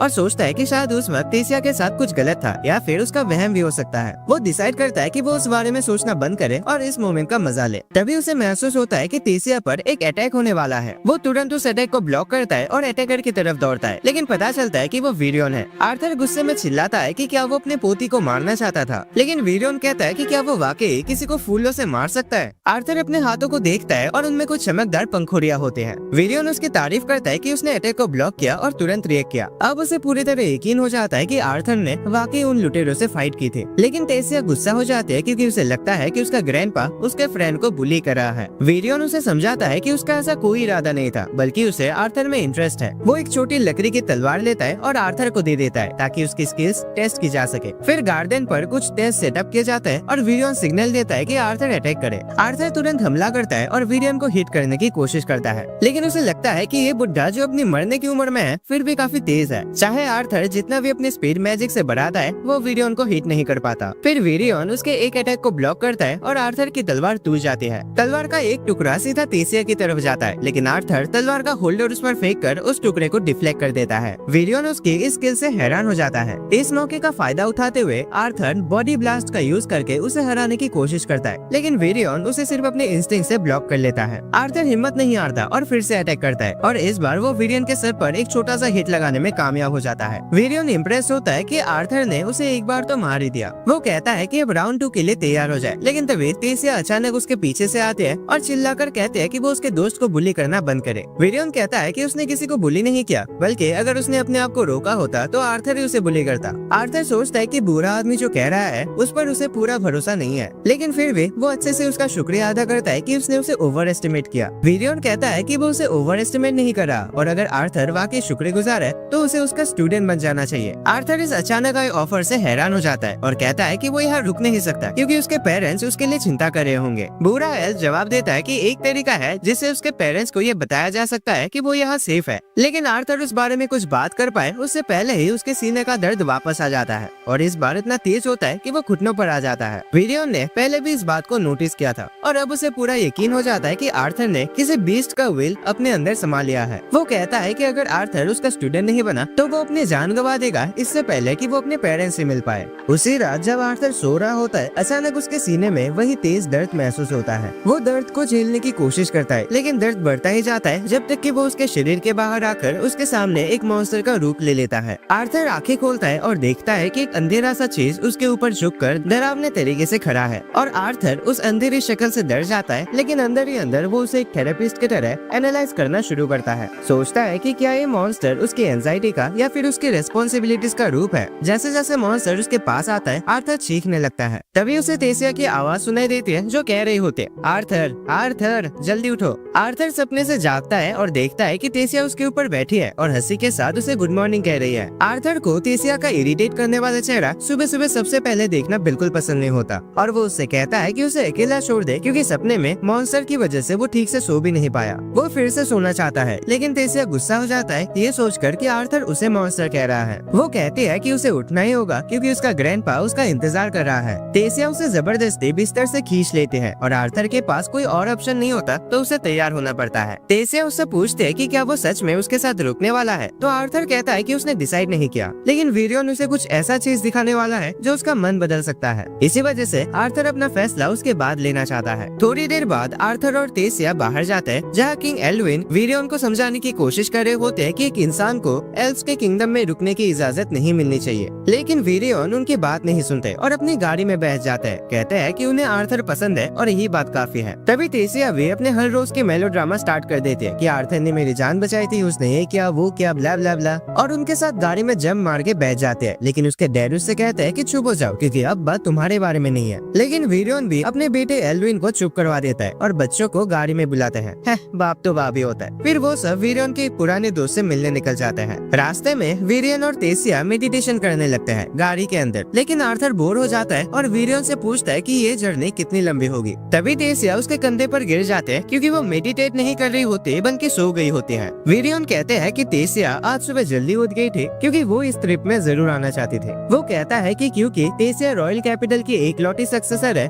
उसकी जिंदगी में कभी भी असली दोस्त नहीं रहे। उसे लोगों पर आसानी से भरोसा नहीं होता और वो अपने इमोशंस ज्यादातर लोगों से छुपा लेती है। लेकिन आर्थर के साथ वो बिल्कुल आराम से रहते हैं। वीरियन आर्थर का इस बात के लिए शुक्रिया अदा करता है क्योंकि जब तेसिया उसके साथ होती है तो बिना किसी झिझक के मुस्कुराते हैं। आर्थर इम्प्रेस होता है कि वीरियन इतने हम्बल है कि एक बच्चे का भी शुक्रिया कर सकता है। ये देखकर उसे यकीन होता है कि वो इस बुढ़े एल पर भरोसा कर सकता है। थोड़ी देर बाद उनकी गाड़ी एक ऐसे घर के सामने रुकती है जो समाज से अलग बिल्कुल अकेला होता है। आर्थर को जानना होता है कि कौन ऐसा महान आदमी है जिसके लिए एक पुराना राजा भी उसके घर तक ट्रेवल करके आया है। अचानक वीरियन घर के दरवाजे तक जाता है और उसे लात मारकर चिल्लाता है अपने दोस्त को बाहर बुलाने के लिए। फिर वो दरवाजे के पास जाकर देखता है कि कोई आ रहा है या नहीं। तभी उसका दोस्त दरवाजा खोलता है बिल्कुल उसके मुंह के सामने और कहता है कि चिल्लाना बंद कर। वीरियन उसका इंट्रोडक्शन करवाता है और कहता है कि वो रेनिया है, उसकी पुरानी दोस्त और एक ऐसे सोर्सरर जिसके पास अनोखी ताकतें हैं। वो कहता है कि रेनिया आर्थर की मदद कर सकती है अपने पावर से। रेनिया सबको अंदर आने को कहते हैं ताकि अपना काम तुरंत शुरू किया जा सके। रेनिया का घर किताबों से भरा होता है और आर्थर सोचता है कि एक ऐसी पढ़ाकू लड़की उनकी कैसे मदद कर सकता है। वो कहता है कि ग्रैंडपा वीरियन ने बताया था कि रेनिया के पास एक ऐसा स्पेल है जो उसे अपने माँ बाप से बात करवा सकता है। रेनिया हंस पड़ती है और वीरियन से कहते हैं कि वो इस बच्चे के साथ कुछ ज्यादा ही सॉफ्ट हो रहा है। फिर रेनिया आर्थर को बताते हैं कि वो एक डिवाइनर है, इसका मतलब वो पास्ट और फ्यूचर दोनों देख सकते हैं। रेनिया अपनी पावर्स एक्टिवेट करते हैं और देखते हैं कि आर्थर इतना स्पेशल है कि वो उसका असली पास्ट तक नहीं देख सकते। लेकिन उसे ये पता चल जाता है कि आर्थर यहाँ कोई भविष्यवाणी जानने नहीं आया बल्कि अपने माँ बाप से मिलना चाहता है और उन्हें बताना चाहता है कि वो ठीक है। आर्थर इस बात को हाँ कहता है और तब रेनिया उसे कहते हैं कि वो अपने माँ बाप की तस्वीर को मन में बिल्कुल साफ साफ बनाए और पानी से भरे इस बर्तन के ऊपर झुक जाए। आर्थर अपने छोटे से ब्रेन पर पूरा जोर लगा देता है अपने माँ बाप की तस्वीर को अपने सामने बनाने में। इसी दौरान उसके पेरेंट्स अपने नए शहर वाले घर में लंच कर रहे होते हैं। एलिस स्ट्यू बनाकर रेनॉल्ड को सर्व करते हैं और कहते हैं कि आर्थर को भी ये स्ट्यू बहुत पसंद था। अचानक वो उदास और नॉस्टैल्जिया महसूस करते हैं क्योंकि आज आर्थर का बर्थडे है और वो उनके साथ नहीं है। उसे याद आता है कि जब आर्थर ने उस पहाड़ से जंप किया था तो वो कितने ज्यादा टूट गए थे। रेनॉल्ड को भी याद आता है कि उसने उस दिन इतना ज्यादा पी लिया था कि वो होश में नहीं था क्योंकि उसे लगता था कि ये सब उसकी गलती थी। शुक्र है कि उनके दोस्तों ने उस वक्त उनकी मदद की और उन्हें संभाल लिया। जब वो शहर पहुंचे तो उनकी पार्टी मेंबर्स ने उनसे अलविदा लिया। घर लौटने के बाद रेनॉल्ड एक सोल्जर बन गया ताकि गुजारा हो सके और उसने शहर में एक घर खरीद लिया और एलिस अब एक नॉर्मल जिंदगी जीने की कोशिश कर रही है। हालांकि उन्हें आर्थर की कमी हमेशा महसूस होती है। जब भी वो उसके बारे में सोचते हैं तो दोनों इमोशनल हो जाते हैं। तभी अचानक उन्हें आर्थर की आवाज सुनाई देती है जो उन्हें बुला रहा होता है। दोनों तुरंत अपनी कुर्सी से उठ जाते हैं पूरी तरह से हैरान। आर्थर उन्हें कहता है कि ये कोई उनका वहम नहीं है बल्कि वो सच में उनसे बात कर रहा है। वो बताता है कि वो जिंदा है, ठीक है, और इस वक्त एल्व्स के किंगडम में रह रहा है। आर्थर समझाता है कि वो एक स्पेशल मैजिक स्पेल का यूज कर रहा है ताकि उनसे बात कर सके और हालांकि उसका सच में मन है घर आने का, लेकिन अभी वो नहीं आ सकता। आर्थर बताता है कि उसके शरीर में कुछ गड़बड़ है जिसका इलाज करवाना जरूरी है, लेकिन वो वादा करता है कि जैसे ही इलाज खत्म होगा वो तुरंत घर लौटेगा। उसके माँ बाप की आंखों में आंसू आ जाते हैं ये सुनकर कि उनका बेटा जिंदा है। आर्थर उन्हें कहता है कि अगली बार जब तक वो बात नहीं करते तब तक अपना ख्याल रखना। वो दोनों एक दूसरे को वर्चुअल तरीके से गले लगा लेते हैं और आर्थर कहता है कि वो उनसे सच में बहुत प्यार करता है। ये कहकर वो खुद भी रोने लगता है। जैसे उसके आंसू उस बर्तन में गिरते हैं उसका कंसंट्रेशन और रेनिया का मैजिक स्पेल टूट जाता है। उसके बाद आर्थर खुद को शांत करता है और वीरियन से रिक्वेस्ट करता है कि वो उसे अपना स्टूडेंट बना ले। जल्दी ही वो लोग पैलेस पहुंच जाते हैं और वीरियन अपने बेटे एल्विन को आदेश देता है कि वो घोषणा करे कि आर्थर अब उसका स्टूडेंट बनेगा। एल्विन इस फैसले को लेकर थोड़ा हिचकिचाने लगता है, लेकिन वीरियन बताता है कि अगर आर्थर की वजह से कोई भी दिक्कत आए तो वो उसकी पूरी जिम्मेदारी खुद उठाएगा। वीरियन की इतनी सख्त बात सुनकर एल्विन और उसकी पत्नी मान जाते हैं और वो आर्थर का अपने किंगडम में अच्छी तरीके से स्वागत करते हैं। वो आर्थर से माफी मांगता है कि पहले उसके साथ उतना अच्छा बिहेव नहीं किया गया जितना करना चाहिए था। आर्थर को समझ आ जाता है कि एल्व्स के किंग अभी भी अपने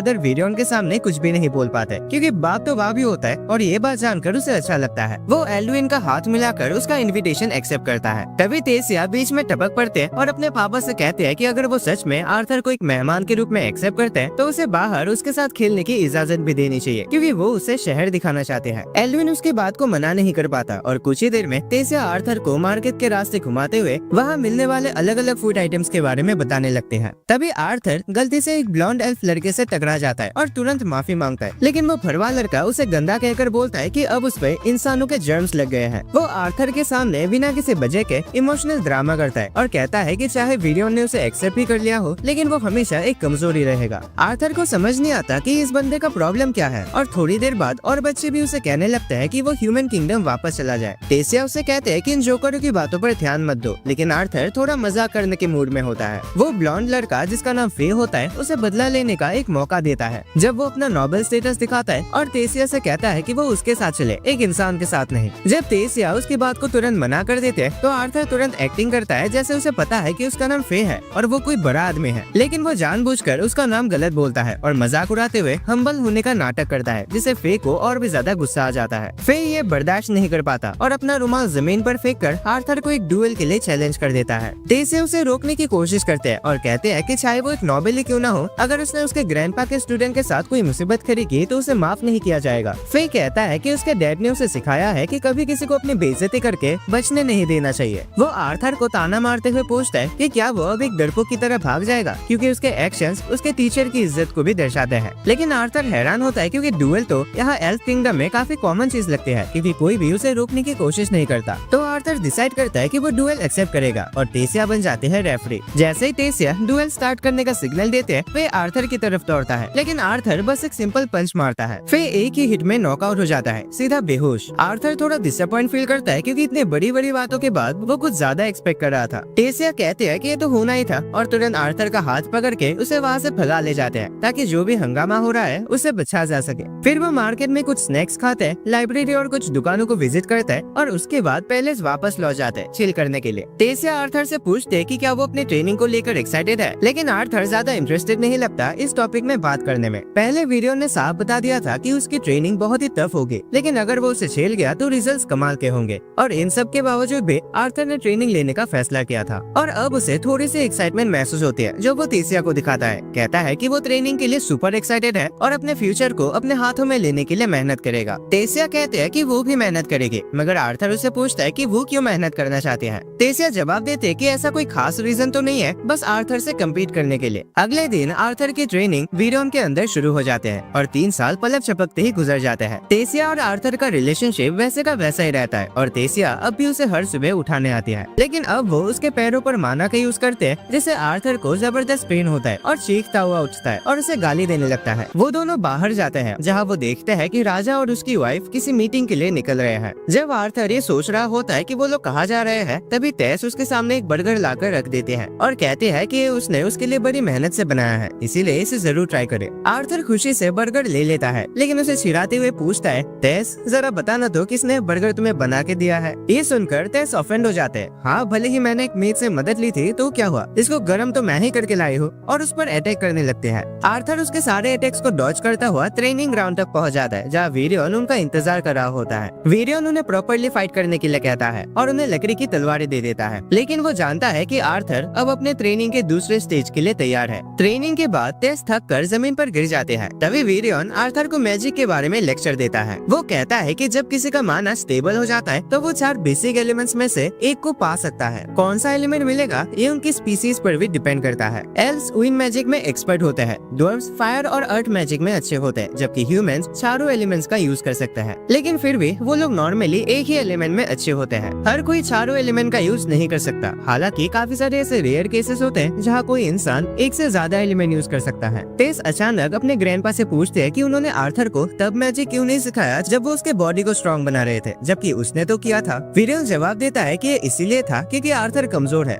ये सुनकर आर्थर शॉक हो जाता है। फिर वीरियन समझाता है कि आर्थर के माना कोर के अंदर एक पावरफुल बीस्ट की व्हील छुपी है जो उसके माना और शरीर के बीच का बैलेंस बिगाड़ देती है। ये सुनकर आर्थर के सीने का दर्द एकदम से ऊपर आता है। वीरियन कहता है कि ये दर्द भी उस बीस्ट व्हील की वजह से ही है। टेस अचानक उसका मजाक उड़ाते हुए उसे चिढ़ाने लगती है और कहते हैं कि क्या वो वो ठीक है क्योंकि वो इतना कमजोर लड़का जो है। आर्थर चिल्ला के उससे कहता है जब तुम मुझे मारते हो तो ऑब्वियसली दर्द होता है, लेकिन मैं किसी तरह उसे बर्दाश्त कर लेता हूँ। तभी वीरियन कहता है कि अब वक्त आ गया है कि आर्थर अपने शरीर के अंदर छुपे बीस्ट व्हील को जगाए। अगर वो इसमें सफल होता है तो उसे दोबारा कभी दर्द महसूस नहीं होगा और वो एक असली बीस्ट टीमर बन जाएगा। आर्थर इसके लिए तैयार होता है और जैसे ही वो जमीन पर बैठता है वीरियन अपना माना इकट्ठा करता है। वो कहता है मैं तुम्हारे माना कोर में अपना थोड़ा सा माना इन्फ्यूज करूंगा, हल्का सा गर्म लगेगा लेकिन कुछ भी नहीं होगा। फिर वो अपना माना आर्थर के शरीर में डालना शुरू करता है और आर्थर जोर से चीखता है जैसे उसे वो जलन महसूस होती है। तभी अचानक से सिल्विया के द्वारा छोड़ा गया एक बहुत ही शक्तिशाली माना आर्थर के शरीर में एक्टिवेट हो जाता है, जो वीरियन के माना को जबरदस्ती बाहर कर देता है। इस भयंकर झटके के कारण बनने वाली शॉकवेव से वीरियन और तेज दोनों दूर जाकर गिरते हैं। आर्थर हैरान होकर सोचता है कि ये सब क्या हो रहा है। बीस्ट का माना अचानक शांत हो जाता है और वो जमीन पर गिर जाता है, जिसे देखकर दोनों एल्स उसके लिए परेशान हो जाते हैं। तेज उसका हाल देखने जाते हैं, लेकिन आर्थर अचानक से बेहोश हो जाता है। कुछ घंटों बाद वो कैसल में होश में आता है और वीरियन उसके पास होता है। बुढ़ा एल्फ सबसे पहले आर्थर की तबीयत चेक करता है, फिर उसे पूछता है कि क्या उसे अपने बीस्ट व्हील के बारे में कुछ पता है। आर्थर उसे बताता है कि एक ड्रैगन ने उसे पावर दी थी, जिसे सुनकर वीरियन बिल्कुल शॉक जाता है। वो कहता है कि उसने कभी सोचा भी नहीं था कि एक ड्रैगन का व्हील हो सकता है। वो आर्थर से कहता है कि इस बात को छुपा कर रखे, क्योंकि अगर लोगों को पता चला कि उसके पास एक ड्रैगन का व्हील है तो वो बड़ी मुसीबत में पड़ सकता है। आर्थर उसका शुक्रिया अदा करता है, लेकिन तभी वीरियन उसे एक हैरान कर देने वाली बात बताता है। वो कहता है कि वो 4 महीने के अंदर अपने घर लौटने वाला है। ये सुनकर आर्थर तुरंत बिस्तर से उठ जाता है और कहता है कि मुझे तो यहाँ 2 साल और रुकना था ना, जब तक ह्यूमन किंगडम का पोर्टल नहीं खुलता। वीरियन बताता है कि अब एक कल्चरल एक्सचेंज इवेंट होने जा रहा है जो 3 किंगडम्स के लोगों के बीच होगा, इसीलिए अब ह्यूमन किंगडम का पोर्टल जल्दी खोला जाएगा। आर्थर ये सुनकर उदास हो जाता है क्योंकि इसका इस जगह से काफी लगाव हो गया है। वीरियन उसके सर पर हाथ रखकर कहता है कि थोड़ा आराम कर लो, क्योंकि कल से उसकी ट्रेनिंग और भी ज्यादा इंटेंस होने वाली है। आर्थर उसे पूछता है कि क्या तेस को इसके बारे में पता है, तो वीरियन कहता है कि उसके माँ बाप उसे इस रात बता रहे होंगे। उसी रात जब आर्थर बिस्तर पर लेते हुए यहाँ से जाने के बारे में सोच रहा होता है, तभी इसके पास पड़ा हुआ वो क्रिस्टल अंडा जो उसने 3 साल से संभाल के रखा था अचानक से हिलने लगता है। वो डर के मारे तुरंत उठ जाता है और जैसे अंडा क्रैक होता है उसे थोड़ा अजीब सा फील होता है। लेकिन जब उस अंडे से एक छोटा सा बहुत ही प्यारा बेबी ड्रैगन बाहर आता है तो आर्थर उसकी मासूमियत देखकर फिदा हो जाता है। वो डिसाइड करता है कि थोड़ा उसके साथ खेलता है, लेकिन तभी बेबी ड्रैगन उसे काट लेता है और उसके हाथ पर एक मैजिकल निशान छोड़ देता है। आर्थर समझ नहीं पाता कि क्या हो रहा है, लेकिन ड्रैगन की क्यूटनेस के चलते वो उसे माफ कर देता है। तभी अचानक आर्थर को उस बेबी ड्रैगन की आवाज सुनाई देने लगते हैं टेलीपैथी के जरिए, जो उस मैजिकल मार्क की वजह से हुआ है। अब आर्थर उसके हर एक बात समझ सकता है। बेबी ड्रैगन उसे पापा बुलाता है, जिसे देखकर वो उसका नाम सिल्वी रखने का फैसला करता है, जो उसके ग्रैंडमा सिल्विया के नाम के ऊपर बेस्ड है। अगली सुबह जब टेस आर्थर को जगाने आते हैं तो वो देखते हैं कि सिल्वी उसके पास सोई हुई है। आर्थर तुरंत उठ जाता है और हैरान हो जाता है कि हो क्या रहा है, लेकिन जब वो देखता है कि टेसिया सिल्वी को हक कर रही है क्योंकि उसे वो बहुत प्यारी लग रही है, तो वो फिर से सो जाने का फैसला करता है। थोड़ी देर बाद वो लोग ट्रेनिंग ग्राउंड की तरफ निकलते हैं। टेस दोबारा सिल्वी को हक करने के लिए एक्साइटेड होते हैं, लेकिन बेबी ड्रैगन टेस को पसंद नहीं करता और उससे दूर रहता है। जब वो वीरियन के पास पहुँचते हैं तो बुढ़ा एल सिल्वी को देखकर शॉक में आ जाता है।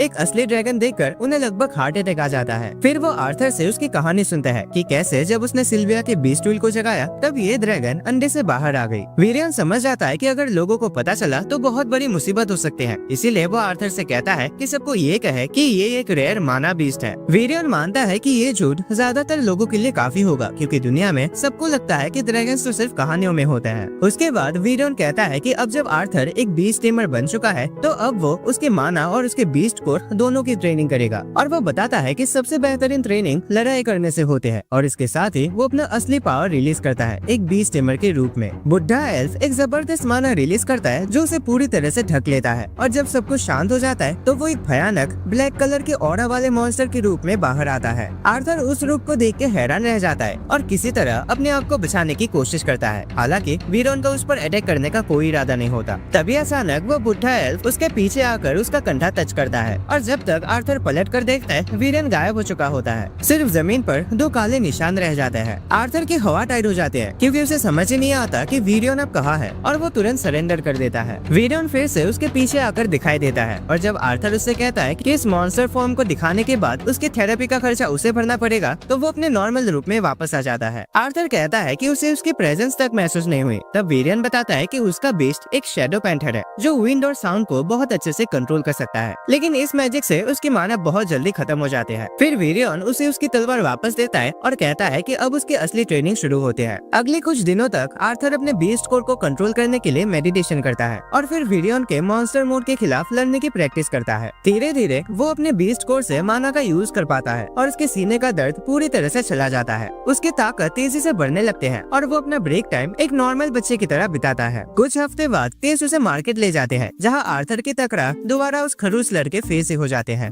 आर्थर उससे माफी मांगता है, लेकिन फे ऐसा एक्ट करता है जैसे ये तकरार किस्मत की वजह से हुई हो। आर्थर उसे पहचान भी नहीं पाता, जो फे को और बुरा लगता है। फे तुरंत उसे एक डुएल के लिए चैलेंज करता है, पिछली बार की हार की बदला लेने के लिए, लेकिन इस बार वे सिर्फ एक ही हिट में वो फिर से हरा दिया जाता है। उसके बाद तेज आर्थर को याद दिलाते हैं कि वो फे था और आर्थर तुरंत उसकी मदद करता है उसे उठने में। फे उसका हाथ पकड़ने में थोड़ा झिझक रहा होता है, लेकिन उसके दोस्तों का कहना होता है कि ड्रामा बंद करे, क्योंकि उन्हें पहले से ही पता था कि वो आर्थर से दोस्ती करना चाहता था। आर्थर फिर उन सबसे पूछता है कि क्या वो लोग भी कल्चरल एक्सचेंज इवेंट में जाने वाले हैं, तो वो हाँ कहता है, क्योंकि सारे नोबेल बच्चे उस इवेंट का हिस्सा बनने वाले हैं। आर्थर पूछता है कि क्या तेस भी उनके साथ जाएगी, लेकिन सब लोग चुप हो जाते हैं, क्योंकि उन्हें पता होता है कि तेस नहीं जा रही। फे माहौल को हल्का करने की कोशिश करता है और कहता है कि वो नाजुक प्रिंसेस को दोबारा खो देने का रिस्क नहीं ले सकते, लेकिन इस बात से तेस गुस्सा हो जाते हैं और उसे सिर्फ एक ही पंच में उड़ा देते हैं ताकि अपनी ताकत दिखा सके। आर्थर ये देखकर घबरा जाता है और तुरंत तेस को लेकर वहाँ से भाग जाता है ताकि वो और कोई मुसीबत ना खड़ी करे। जब वो दोनों एक शांत जगह पहुँचते हैं तो आर्थर उस पर चिल्लाता है और कहता है कि उसे एक प्रिंसेस की तरह बिहेव करना चाहिए और लोगों के चेहरे पर पंच मारना किसी प्रिंसेस को शोभा नहीं देता। ये बोलते वक्त आर्थर को खुद पे थोड़ा हंसी आती है, क्योंकि उसकी पिछले जिंदगी में वो खुद एक राजा था जो लोगों को मार ही डालता था। तेस कहते हैं कि उस पर इन दिनों बहुत प्रेशर है, क्योंकि आर्थर जल्दी ही जा रहा है और उसे इस बात का दुख है, लेकिन आर्थर उसके फीलिंग्स को समझने के बजाय उसे पागलों जैसे लेक्चर देता है। ये सुनकर तेस भाग जाते हैं और आर्थर को इमोशनल डैमेज हो जाता है जब तेस उसे बुढ़ा कहता है। थोड़ी देर बाद उसे बुरा लगता है कि उसने तेसिया की फीलिंग्स को हर्ट किया, इसीलिए वो रात में उसके कमरे के पास कुछ जुगनू लेकर जाता है और उसे वॉक पर चलने को कहता है। तेस मान जाते हैं, लेकिन जैसे ही वो फॉरेस्ट में जाते हैं तेस थोड़ी घबरा जाते हैं, क्योंकि उन्हें वहाँ जाने की परमिशन नहीं होती। आर्थर उससे कहता है कि चिंता मत करो, वो उसे सेफ रखेगा। वो दोनों उस जगह पहुँचते हैं जहाँ वो पहली बार मिले थे और आर्थर उन्हें बताता है कि वो हॉर्नडोल्स जो उन्होंने छोड़ा था अब भी जिंदा और तंदुरुस्त है। उसके बाद वो एक खुला एरिया चुनता है और आग जलाता है। तेस को नींद आने लगती है और एक पेड़ को भूत समझकर जोर से चिल्लाते हैं, जिसे देखकर आर्थर उसका मजाक उड़ाता है। तेस आर्थर से ह्यूमन किंगडम के बारे में पूछती है, तो आर्थर कहता है कि उसे उसके बारे में ज्यादा नहीं पता, क्योंकि उसे देखने का मौका ही नहीं मिला। तेस कहते हैं कि वो चाहते हैं कि आर्थर हमेशा यही रहे, लेकिन आर्थर कुछ कह पाए उससे पहले ही तेस सो जाते हैं। फिर वो दिन आता है जब आर्थर को यहाँ से निकलना होता है और सब लोग उसे अलविदा कहने के लिए इकट्ठा होता है, लेकिन तेस वहाँ नहीं होती। विरियन उसे एक कंपास देता है जिसमें रॉयल फैमिली का मार्क होता है, ताकि जब भी वो लौट कर आए उसे आने में आसानी हो। आर्थर सोचता है कि तेस इतनी इमोशनल है कि उसे अलविदा कहने नहीं आ पाई, इसीलिए वो कल्चरल एक्सचेंज के लिए जा रहे हैं एल्फ ग्रुप के साथ ह्यूमन किंगडम के लिए निकल पड़ता है। जैसे ही दरवाजा खुलता है तेस अचानक से भागती हुई वहाँ पहुँचते हैं, लेकिन रास्ते में गिर जाते हैं। आर्थर तुरंत उसके पास दौड़कर जाता है और उसे उठाता है। तेस उससे कहते हैं कि अपना ख्याल रखना और आर्थर उसे जोर से गले लगा लेता है और कहता है कि वो उसे याद करेगा। तेस रो पड़ते हैं, लेकिन उनका ये इमोशनल फेयरवेल बीच में ही रोकना पड़ता है जब ह्यूमन किंगडम का दरवाजा खुल जाता है। आर्थर फे की गाड़ी में सवार होकर फ्लोटिंग सिटी जायरस पहुंचता है, जहां उसके माँ बाप रहते हैं। वो उनसे मिलने के लिए काफी एक्साइटेड होता है। जब वो उनके एड्रेस पर पहुंचता है तो थोड़ा मेंटली तैयार होकर दरवाजा नॉक करता है। उसकी छोटी बहन दरवाजा खोलते हैं और उसके माँ बाप भी उसके पीछे दौड़ कर आते हैं। आर्थर उन्हें देखकर इमोशनल हो जाता है और एक चमकती स्माइल के साथ कहता है, मैं घर आ गया हूँ। एलिस और रेनॉल्ड अपनी आंखों पर यकीन नहीं कर पाते जब वो आर्थर को अपने सामने देखते हैं और वो दोनों उसे जोर से गले लगाकर उसका स्वागत करते हैं। उनकी बेटी एलिस से कहते हैं कि उसे रोना नहीं चाहिए और आर्थर उसकी तरफ देखकर समझ आता है कि वो उसकी छोटी बहन है, जिसके लिए वो अपनी जान देने के लिए भी तैयार था। वो घुटनों पर बैठकर अपनी बहन एलियानोर को अपना इंट्रोडक्शन देते हैं और एलियानोर, जिसको प्यार से एली कहते हैं, अपने भाई को देखकर काफी हैरान होती है। उसके बाद आर्थर घर के अंदर जाता है, जहाँ एलिस उसे उसके इन 3 सालों के बारे में सवाल करने लगते हैं। आर्थर उसे तसल्ली देता है कि वो बिल्कुल ठीक है और रेनॉल्ड भी एलिस से कहते हैं कि लड़के को सांस तो लेने दो। इसी बीच एली को जलन होती है, क्योंकि उसके मम्मी पापा का सारा ध्यान अब आर्थर पर है, लेकिन एलिस उसे कहते हैं कि उसे आर्थर के साथ अच्छी दोस्ती करनी चाहिए, क्योंकि ये उसका भाई है जिसके बारे में वो लोग कहानियां सुनाया करते थे। आर्थर कहता है कि वो उसे मिलने के लिए सच में तरस रहा था और तभी वो छोटी ड्रैगन सिल्वी उछलकर एलियानोर के हाथों में चले जाते हैं। जब सब लोग शांत हो जाते हैं तब आर्थर अपने परिवार को पूरा किस्सा सुनाता है कि उसके अलग होने के बाद उसके साथ क्या क्या हुआ, लेकिन वो सिल्विया के बारे में उन्हें कुछ नहीं बताता, क्योंकि उसे नहीं पता कि उनका रिएक्शन क्या होगा, और कहता है कि वो गिरने के बाद इस एनिमे का मेन कैरेक्टर होने की वजह से बच गया। उसके बाद वो बताता है कि कैसे उसने तेसिया की जान बचाई और कैसे उसने इतने सालों तक एल्फ किंगडम में अपनी ट्रेनिंग और अपने बीमारी के इलाज में लगा हुआ था। वो सिल्वी और अपने बीस्ट कोर के बारे में उन्हें कुछ नहीं बताता और सिर्फ ये कहता है कि सिल्वी एक माना बीस्ट है जिसे उसने अपनाया है क्योंकि उसकी माँ मरने के कगार पर थी। उसके माँ बाप उसकी बात पर यकीन कर लेते हैं और बस इतना सुनकर ही खुश होता है कि उनका बेटा जिंदा है। अचानक रेनॉल्ड आर्थर से पूछता है कि उसका माना कोर अब किस स्टेज पर है, लेकिन एलिस उसे डांटने लगते हैं कि अभी अभी तो उनका बेटा वापस आया है और वो तुरंत ऐसे सवाल लेके बैठ गया। आर्थर पहले उनसे उनके काम के बारे में पूछता है तो रेनॉल्ड गर्व से बताता है कि वो एक मशहूर ऑक्शन हाउस में सिक्योरिटी इंस्ट्रक्टर है। फिर वो बताता है कि उसका माना कोर 2 साल पहले डार्क ऑरेंज स्टेज पर पहुंच गया था जो कि पावर स्केल के बीच में आता है। आर्थर इम्प्रेस हो जाता है और सोचता है कि उसके फादर ने सच में बहुत मेहनत की होगी उस लेवल तक पहुंचने के लिए, लेकिन उसका खुद का माना कोर लाइट रेड स्टेज पर है जो डार्क ऑरेंज से सिर्फ एक लेवल नीचे होता है। रेनॉल्ड थोड़ा घबरा जाता है क्योंकि उसका बेटा अब उससे आगे बढ़ने के कगार पर है, इसीलिए वो आर्थर को एक प्रैक्टिस मैच के लिए चैलेंज करता है ताकि देख सके कि उसका बेटा कितना मजबूत बन गया है। एलिस उसे डांटने लगते हैं कि वो अभी ऐसे बेकार की बातें क्यों कर रहा है, लेकिन तभी कुछ लोग उनके घर में घुस जाते हैं। एक आदमी जिसका नाम विंसेंट है पूछता है कि क्या ये सच है कि रेनॉल्ड का बेटा जिंदा है। आर्थर सोचने लगता है कि ये बंदा कौन है भाई, तो रेनॉल्ड उसे बताता है कि विंसेंट उस ऑक्शन हाउस का मालिक है जहाँ वो काम करता है और ये घर भी विंसेंट का ही है। आर्थर विंसेंट और उसकी वाइफ को ग्रीट करता है और उनकी बेटी लिलिया से भी दोस्ती कर लेता है और वो भी सिल्वी की क्यूटनेस की वजह से। रेनॉल्ड फिर विंसेंट को बताता है कि वो और आर्थर गार्डन में ट्रेनिंग करने जा रहे हैं और उसे ये देखने के लिए इनवाइट करता है। विंसेंट हैरान होता है लेकिन सबके साथ गार्डन में चला जाता है। उसे यकीन नहीं होता कि आर्थर का माना कोर लाइट रेड स्टेज तक पहुंच गया है, लेकिन एलिस कहते हैं कि उनका बेटा जल्दी सीखता है और उनसे झूठ बोलने का कोई मतलब भी नहीं है। फिर भी विंसेंट के लिए यकीन करना मुश्किल होता है कि सबसे इलाइट ट्रेनिंग स्कूल्स के बेस्ट स्टूडेंट्स भी 13 साल की उम्र तक लाइट रेड स्टेज तक मुश्किल से पहुंचते हैं और आर्थर तो अभी सिर्फ 8 साल का है। दूसरी तरफ आर्थर और रेनॉल्ड वार्म अप कंप्लीट करके एक दूसरे की तरफ दौड़ते हैं।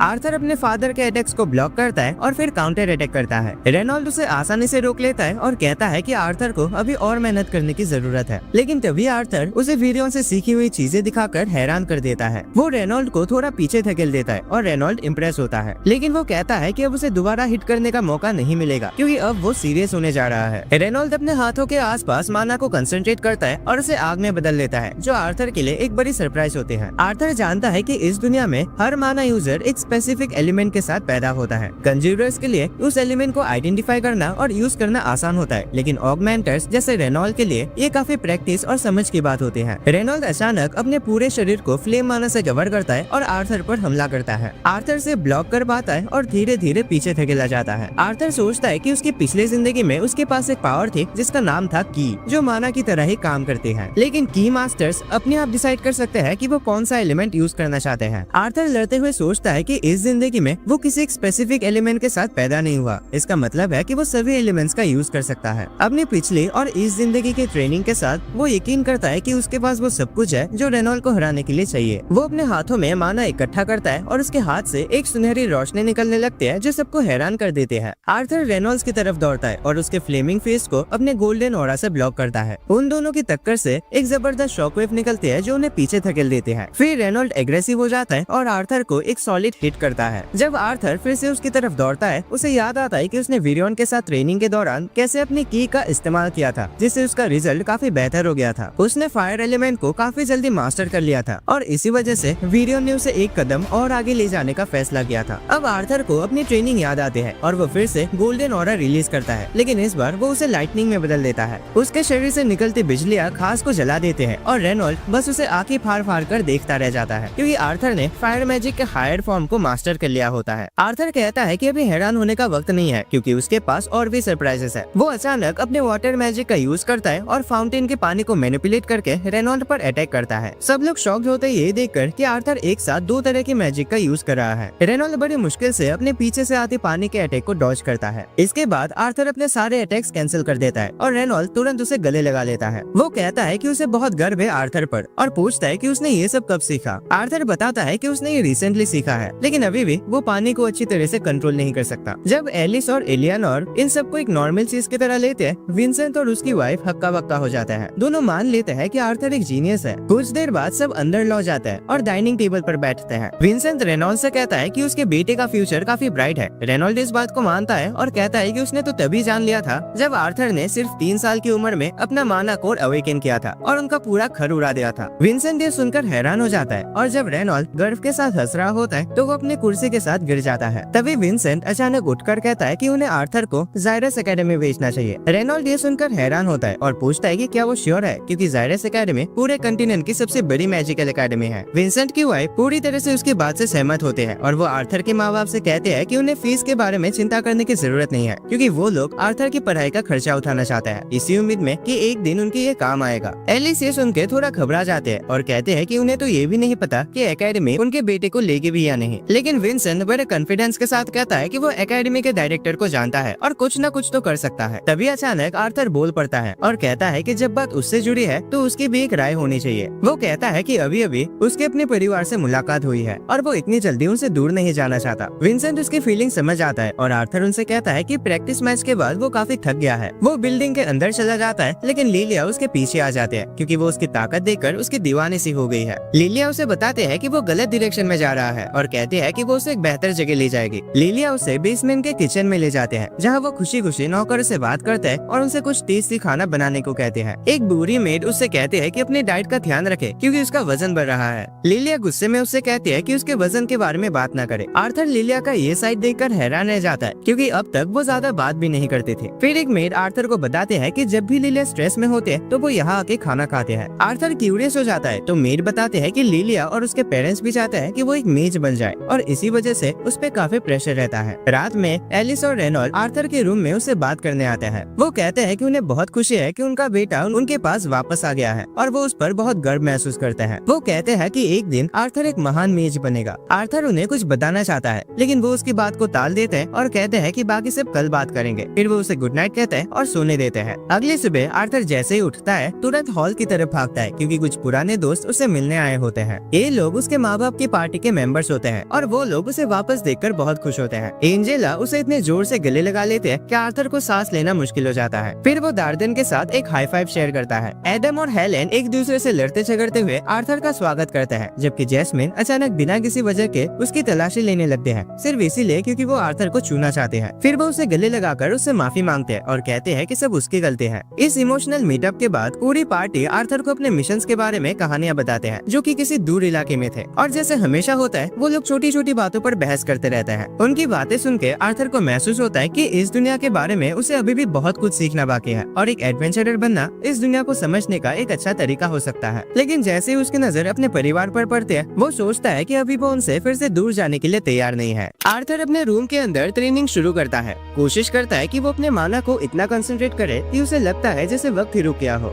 लेकिन वो उस पावर को ज्यादा देर तक मेंटेन नहीं कर पाता और थकान की वजह से गिर जाता है। जैसे ही वो ये सोचता है कि उसे जल्दी स्ट्रॉन्ग बनना पड़ेगा ताकि अपने परिवार को बचा सके, तभी सिल्वी आकर उसे कत्ल करते हैं। आर्थर उसे हक करता है, लेकिन फिर अचानक उसे महसूस होता है कि सिल्वी से बहुत बुरी स्मेल आ रही है, तो वो तुरंत उसे नहाने ले जाता है। जैसे वो सिल्वी को नहलाता है उसका परिवार वहाँ आ जाता है और कहता है कि अब उसकी साफ सफाई की बारी है, और आर्थर को कुछ समझ नहीं आता कि कब वो एक ऐसे आदमी के चेयर पे बैठा होता है जो दिखने में ऐसा लगता है जैसे उसकी साफ सफाई सिर्फ उसके बालों तक ही नहीं रहेगी। थोड़ी देर बाद आर्थर का नया हेयर कट हो जाता है और उसकी माँ और बहन उसके लुक पर तारीफ करने लगते हैं। आर्थर पूछता है कि इन सब की क्या जरूरत थी, तो लिलिया की माँ कहती है कि वो लोग उसे अपने ऑक्शन हाउस ले जाने वाले हैं अगली बार, और उस तरह के भद्दे हालत में वो उसे नहीं ले जा सकते। फिर वो कहते हैं कि आज वो लोग आर्थर को जायरस सिटी का टूर कराएंगे, और एलियानोर तुरंत कहती है कि वो चाहते हैं कि आर्थर उसका हाथ पकड़े। आर्थर मान जाता है, लेकिन लिलिया कहते हैं कि उसे जलन हो रही है क्योंकि आर्थर के आने से पहले एलियानोर सिर्फ उसके साथ रहती थी। खैर वो लोग सिटी एक्सप्लोर करना शुरू करता है और एक समय ऐसा आता है जब आर्थर एक स्टैचू के उंगली पर हेयर पिन पहना देता है। तभी कुछ लड़के उसके सर पर एक हेयर पिन मार देता है और हंसकर वहाँ से चले जाते हैं। आर्थर सोचने लगता है कि ये बर्बी कौन थे। लिलिया उसे बताते हैं कि वो जायरस एकेडमी के स्टूडेंट्स थे और क्योंकि उन्हें रॉयल्टी जैसे ट्रीट किया जाता है इसलिए उनमें से ज्यादा लोग खड़ूसी होते हैं। आर्थर अभी कुछ और पूछता है उससे पहले ही उसे एक स्टोर के पास से एक जाना पहचाना एनर्जी सिग्नल महसूस होता है। आर्थर उसे चेक करने जाता है और देखता है कि शॉप के अंदर बीस्ट कोर्स रखे हुए हैं। लिलिया की माँ उसे बताती है कि ये माना कोर्स होते हैं जो मैजिक बीस्ट से निकाले जाते हैं और इंसानों को ज्यादा पावरफुल बनाने के लिए यूज किए जाते हैं। ये पहली बार है जब आर्थर ने इसके बारे में सुना, क्योंकि एल्फ किंगडम में लोग कभी भी बीस्ट से माना कोर्स निकालने की बात नहीं करते थे। लिलिया की माँ फिर कहती है कि बीस्ट कोर का दाम इस बात पर डिपेंड करता है कि उसका इफेक्ट क्या है, और अगर उस कोर में बीस्ट विल भी हो तो उसका दाम 100 गोल्ड कॉइन्स तक जा सकता है, जो आर्थर और उसके परिवार के लिए 200 साल तक आराम भरी जिंदगी जीने के लिए काफी होगा। फिर वो बताते हैं कि उनका ऑक्शन हाउस जल्दी ही कुछ बीस्ट कोर्स बेचने वाला है और आर्थर चाहे तो उनमें से एक को छू सकता है। आर्थर उनसे कहना चाहता है कि उसकी कोई जरूरत नहीं है, लेकिन कहता नहीं। दूसरी तरफ लिलिया थोड़ा नर्वस होकर अपनी माँ से कहने समझाने की कोशिश करते हैं कि उसे एक बीस्ट कोड लेना चाहिए, लेकिन उसकी माँ सीधा मना कर देती है। वो कहती है कि अगर बीस्ट कोड मिल भी गया तो भी कोई गारंटी नहीं है कि वो मेज बनी जाएगी। लिलिया उदास हो जाते हैं और उसकी माँ उसे याद दिलाते हैं कि बीस्ट कोड्स बहुत महंगे होते हैं। लिलिया कहते हैं कि सस्ते वाले भी तो होते हैं, लेकिन उसकी माँ उसकी बात सुनने से इनकार कर देते हैं। इसी वजह से लिलिया पूरे टाइम उदास रहते हैं और आर्थर को उसके लिए बुरा लगता है। जब वो देखता है कि लिलिया अकेली कहीं जा रही है तो वो बिना सोचे समझे उसके पीछे चला जाता है। लिलिया एक वेपन शॉप में जाते हैं जहाँ वो कुछ सस्ते बीस्ट कोड्स देख रहे होते हैं जो वो अपने पॉकेट मनी से खरीद सकते हैं। लेकिन जैसे आर्थर उसे पूछता है कि क्या वो इस फैसले में श्योर है तो लिलिया घबरा जाते हैं। आर्थर फिर से उसके माँ की बात याद दिलाता है और कहता है कि उसे इतनी जल्दी नहीं करनी चाहिए। लिलिया उस पर चिल्ला पड़ते हैं और कहते हैं कि आर्थर समझ ही नहीं सकता कि उसके अंदर क्या चल रहा है क्योंकि वो स्पेशल है। आर्थर फिर भी उसे शांत करने की कोशिश करता है, लेकिन जब लिलिया उसे दूर धकेलते हैं तो वो पीछे खड़े एक लड़के से टकरा जाते हैं जो जायरस एकेडमी का एक स्टूडेंट होता है। लिलिया तुरंत उससे माफी मांगते हैं, लेकिन वो खड़ूस लड़का कहता है कि ये कैसे माफी थी। वो उसे धमकाने लगता है और तभी आर्थर तुरंत आगे बढ़कर लिलिया को प्रोटेक्ट करता है। तभी दुकान का मालिक भी वहाँ आता है उनकी आवाज सुनकर, लेकिन जैसे वो स्टूडेंट्स को देखता है तुरंत पीछे हट जाता है। वो घमंडी लड़के लिलिया को बुली करने लगता है और उनमें से एक अपने फायर मैजिक का यूज करके एक छोटी सी आग जला देता है। आर्थर तुरंत अपना मैजिक एक्टिवेट करता है, लेकिन तभी लिलिया की माँ वहाँ पहुँचते हैं और दोनों से कहते हैं कि तुरंत अपना मैजिक बंद कर दे। पहले तो स्टूडेंट्स और दुकानदार उनसे कहते हैं कि वो बीच में ना पड़े, लेकिन जैसे उन्हें पता चलता है कि लिलिया के फादर उस ऑक्शन हाउस के मालिक है जो हर साल मैजिक एकेडमी को बहुत ज्यादा डोनेशन देता है, दोनों चौंक जाते हैं। स्टूडेंट्स डिसाइड करते हैं कि अब वो वापस चले जाएंगे क्योंकि उन्हें अब किसी भी मुसीबत में नहीं पड़ना। लेकिन जाने से पहले वो लिलिया का मजाक उड़ाते हैं और कहते हैं कि उस जैसे लूजर को पैसे देकर एकेडमी में एडमिशन मिल सकता है। आर्थर को गुस्सा आता है और वो उन पे हाथ उठाने वाला होता है, लेकिन लिलिया उसे रोक लेते हैं क्योंकि वो खुद भी उन लड़कों से सहमत होते हैं। बाद में जब सब घर लौट जाते हैं तो विंसेंट को जानकर चिंता होती है कि लिलिया और आर्थर का टकराव एकेडमी के स्टूडेंट से हो गया था। लिलिया माफी मांगते हैं, लेकिन विंसेंट कहता है कि चिंता करने की कोई जरूरत नहीं है। विंसेंट आर्थर से भी कहता है कि उसे भी परेशान होने की जरूरत नहीं है क्योंकि उसने एकेडमी को इतना बड़ा डोनेशन दिया है कि ऐसे छोटी मोटी बातों से उसके एडमिशन को इफेक्ट नहीं करेगी। लिलिया को लगता है कि उसके पापा सिर्फ आर्थर को एकेडमी भेजना चाहते हैं और उसे नहीं, क्योंकि वो अब तक मैजिक का यूज नहीं कर पाए चाहे उन्होंने कितनी भी कोशिश की हो। वो टूट जाते हैं, सब पर चिल्ला पड़ते हैं और भाग जाते हैं। रात को आर्थर उसे डिनर के लिए बुलाने जाता है, लेकिन वो अपने कमरे में होते ही नहीं। तभी एक नौकर आता है और उसे कहता है कि वो उसे लिलिया के पास ले जाने आया है। तभी दूसरी तरफ लिलिया सोच रही होती है कि कैसे उसके माँ बाप हमेशा चाहते थे कि वो एक मेज बने और धीरे धीरे वो सपना उसका भी बन गया। लेकिन जब कई कोशिशों के बाद भी उसकी मैजिक पावर डेवलप नहीं हुई तो वो डिप्रेशन में चली गई। इस बात को और भी बुरा बना दिया उसके फादर के उन शब्दों ने जब उन्होंने बार बार कहा कि एकेडमी में उसके लिए सीट रिजर्व है क्योंकि उन्होंने वहाँ पर बहुत डोनेशन दिया है। लिलिया ने कैसे भी करके अपने इमोशंस को कंट्रोल में रखा, लेकिन तभी आर्थर उसकी लाइफ में आ गया और उसके बाद उसके पेरेंट्स आर्थर को मैजिक एकेडमी भेजने की बात करने लगे और ये सब एक इनसिक्योर लड़की के लिए बर्दाश्त कर पाना मुश्किल था। जल्दी ही आर्थर किचन में पहुंचता है जहाँ उसे लिलिया सोती हुई मिलती है। वो उसे जगाता है और उससे माफी मांगने की कोशिश करता है, लेकिन फिर सोचता है कि इससे लिलिया को और भी ज्यादा बुरा फील हो सकता है। तभी लिलिया खुद उससे माफी मांगते हैं और कहते हैं कि वो उसे जलन महसूस कर रही थी क्योंकि उसने अपने पापा का ध्यान अपनी तरफ खींच लिया था। वो खुद को दोष देते हैं कि वो मैजिक एवेकेन नहीं कर पाए और कहते हैं कि उसके माँ बाप ने उससे उम्मीद छोड़ दी होगी। आर्थर उसे देखकर उसके लिए दुख महसूस करता है और तुरंत उसका चेहरा पकड़ कर कहता है कि इतना ज्यादा सोचना बंद करे। वो कहता है कि जब वो खुद देख सकता है कि लिलिया कितनी मेहनत कर रही है तो उसके माँ बाप तो जरूर समझते होंगे। फिर वो बिना किसी खास वजह के टेस्ट के बारे में कहानी सुनाता है और कहता है कि उसके पापा या एलियनोर उसमें इतनी दिलचस्पी इसलिए ले रहे हैं क्योंकि वो उनके लिए एक नया चेहरा है और ऐसा सभी के साथ होता है। उनकी जिंदगी में एक नए इंसान को लेकर लोग क्यूरियस हो जाते हैं। लिलिया हंस पड़ते हैं और मान लेते हैं कि उसने ही अपने ऊपर इतना प्रेशर डाला था, लेकिन आर्थर जानता है कि ये पूरी सच्चाई नहीं है। वो जानता है कि लिलिया पर हर तरफ से एक्सपेक्टेशंस का बोझ पड़ा है, इसीलिए वो तय करता है कि उसे मैजिक एवेकन करने में मदद करेगा। थोड़ी देर बाद वो लिविंग रूम में जाकर लिलिया के माँ बाप से कहता है कि लिलिया सच में मैजिक एवेकन करना चाहते हैं, इसलिए उसने उसे वहाँ भेज दिया जहाँ उसने खुद 3 साल पहले ट्रेनिंग ली थी। वो उन्हें यकीन दिलाता है कि लिलिया वहाँ सुरक्षित और खुश रहेगी, लेकिन उसके माँ बाप इस फैसले से बिल्कुल भी खुश नहीं होते।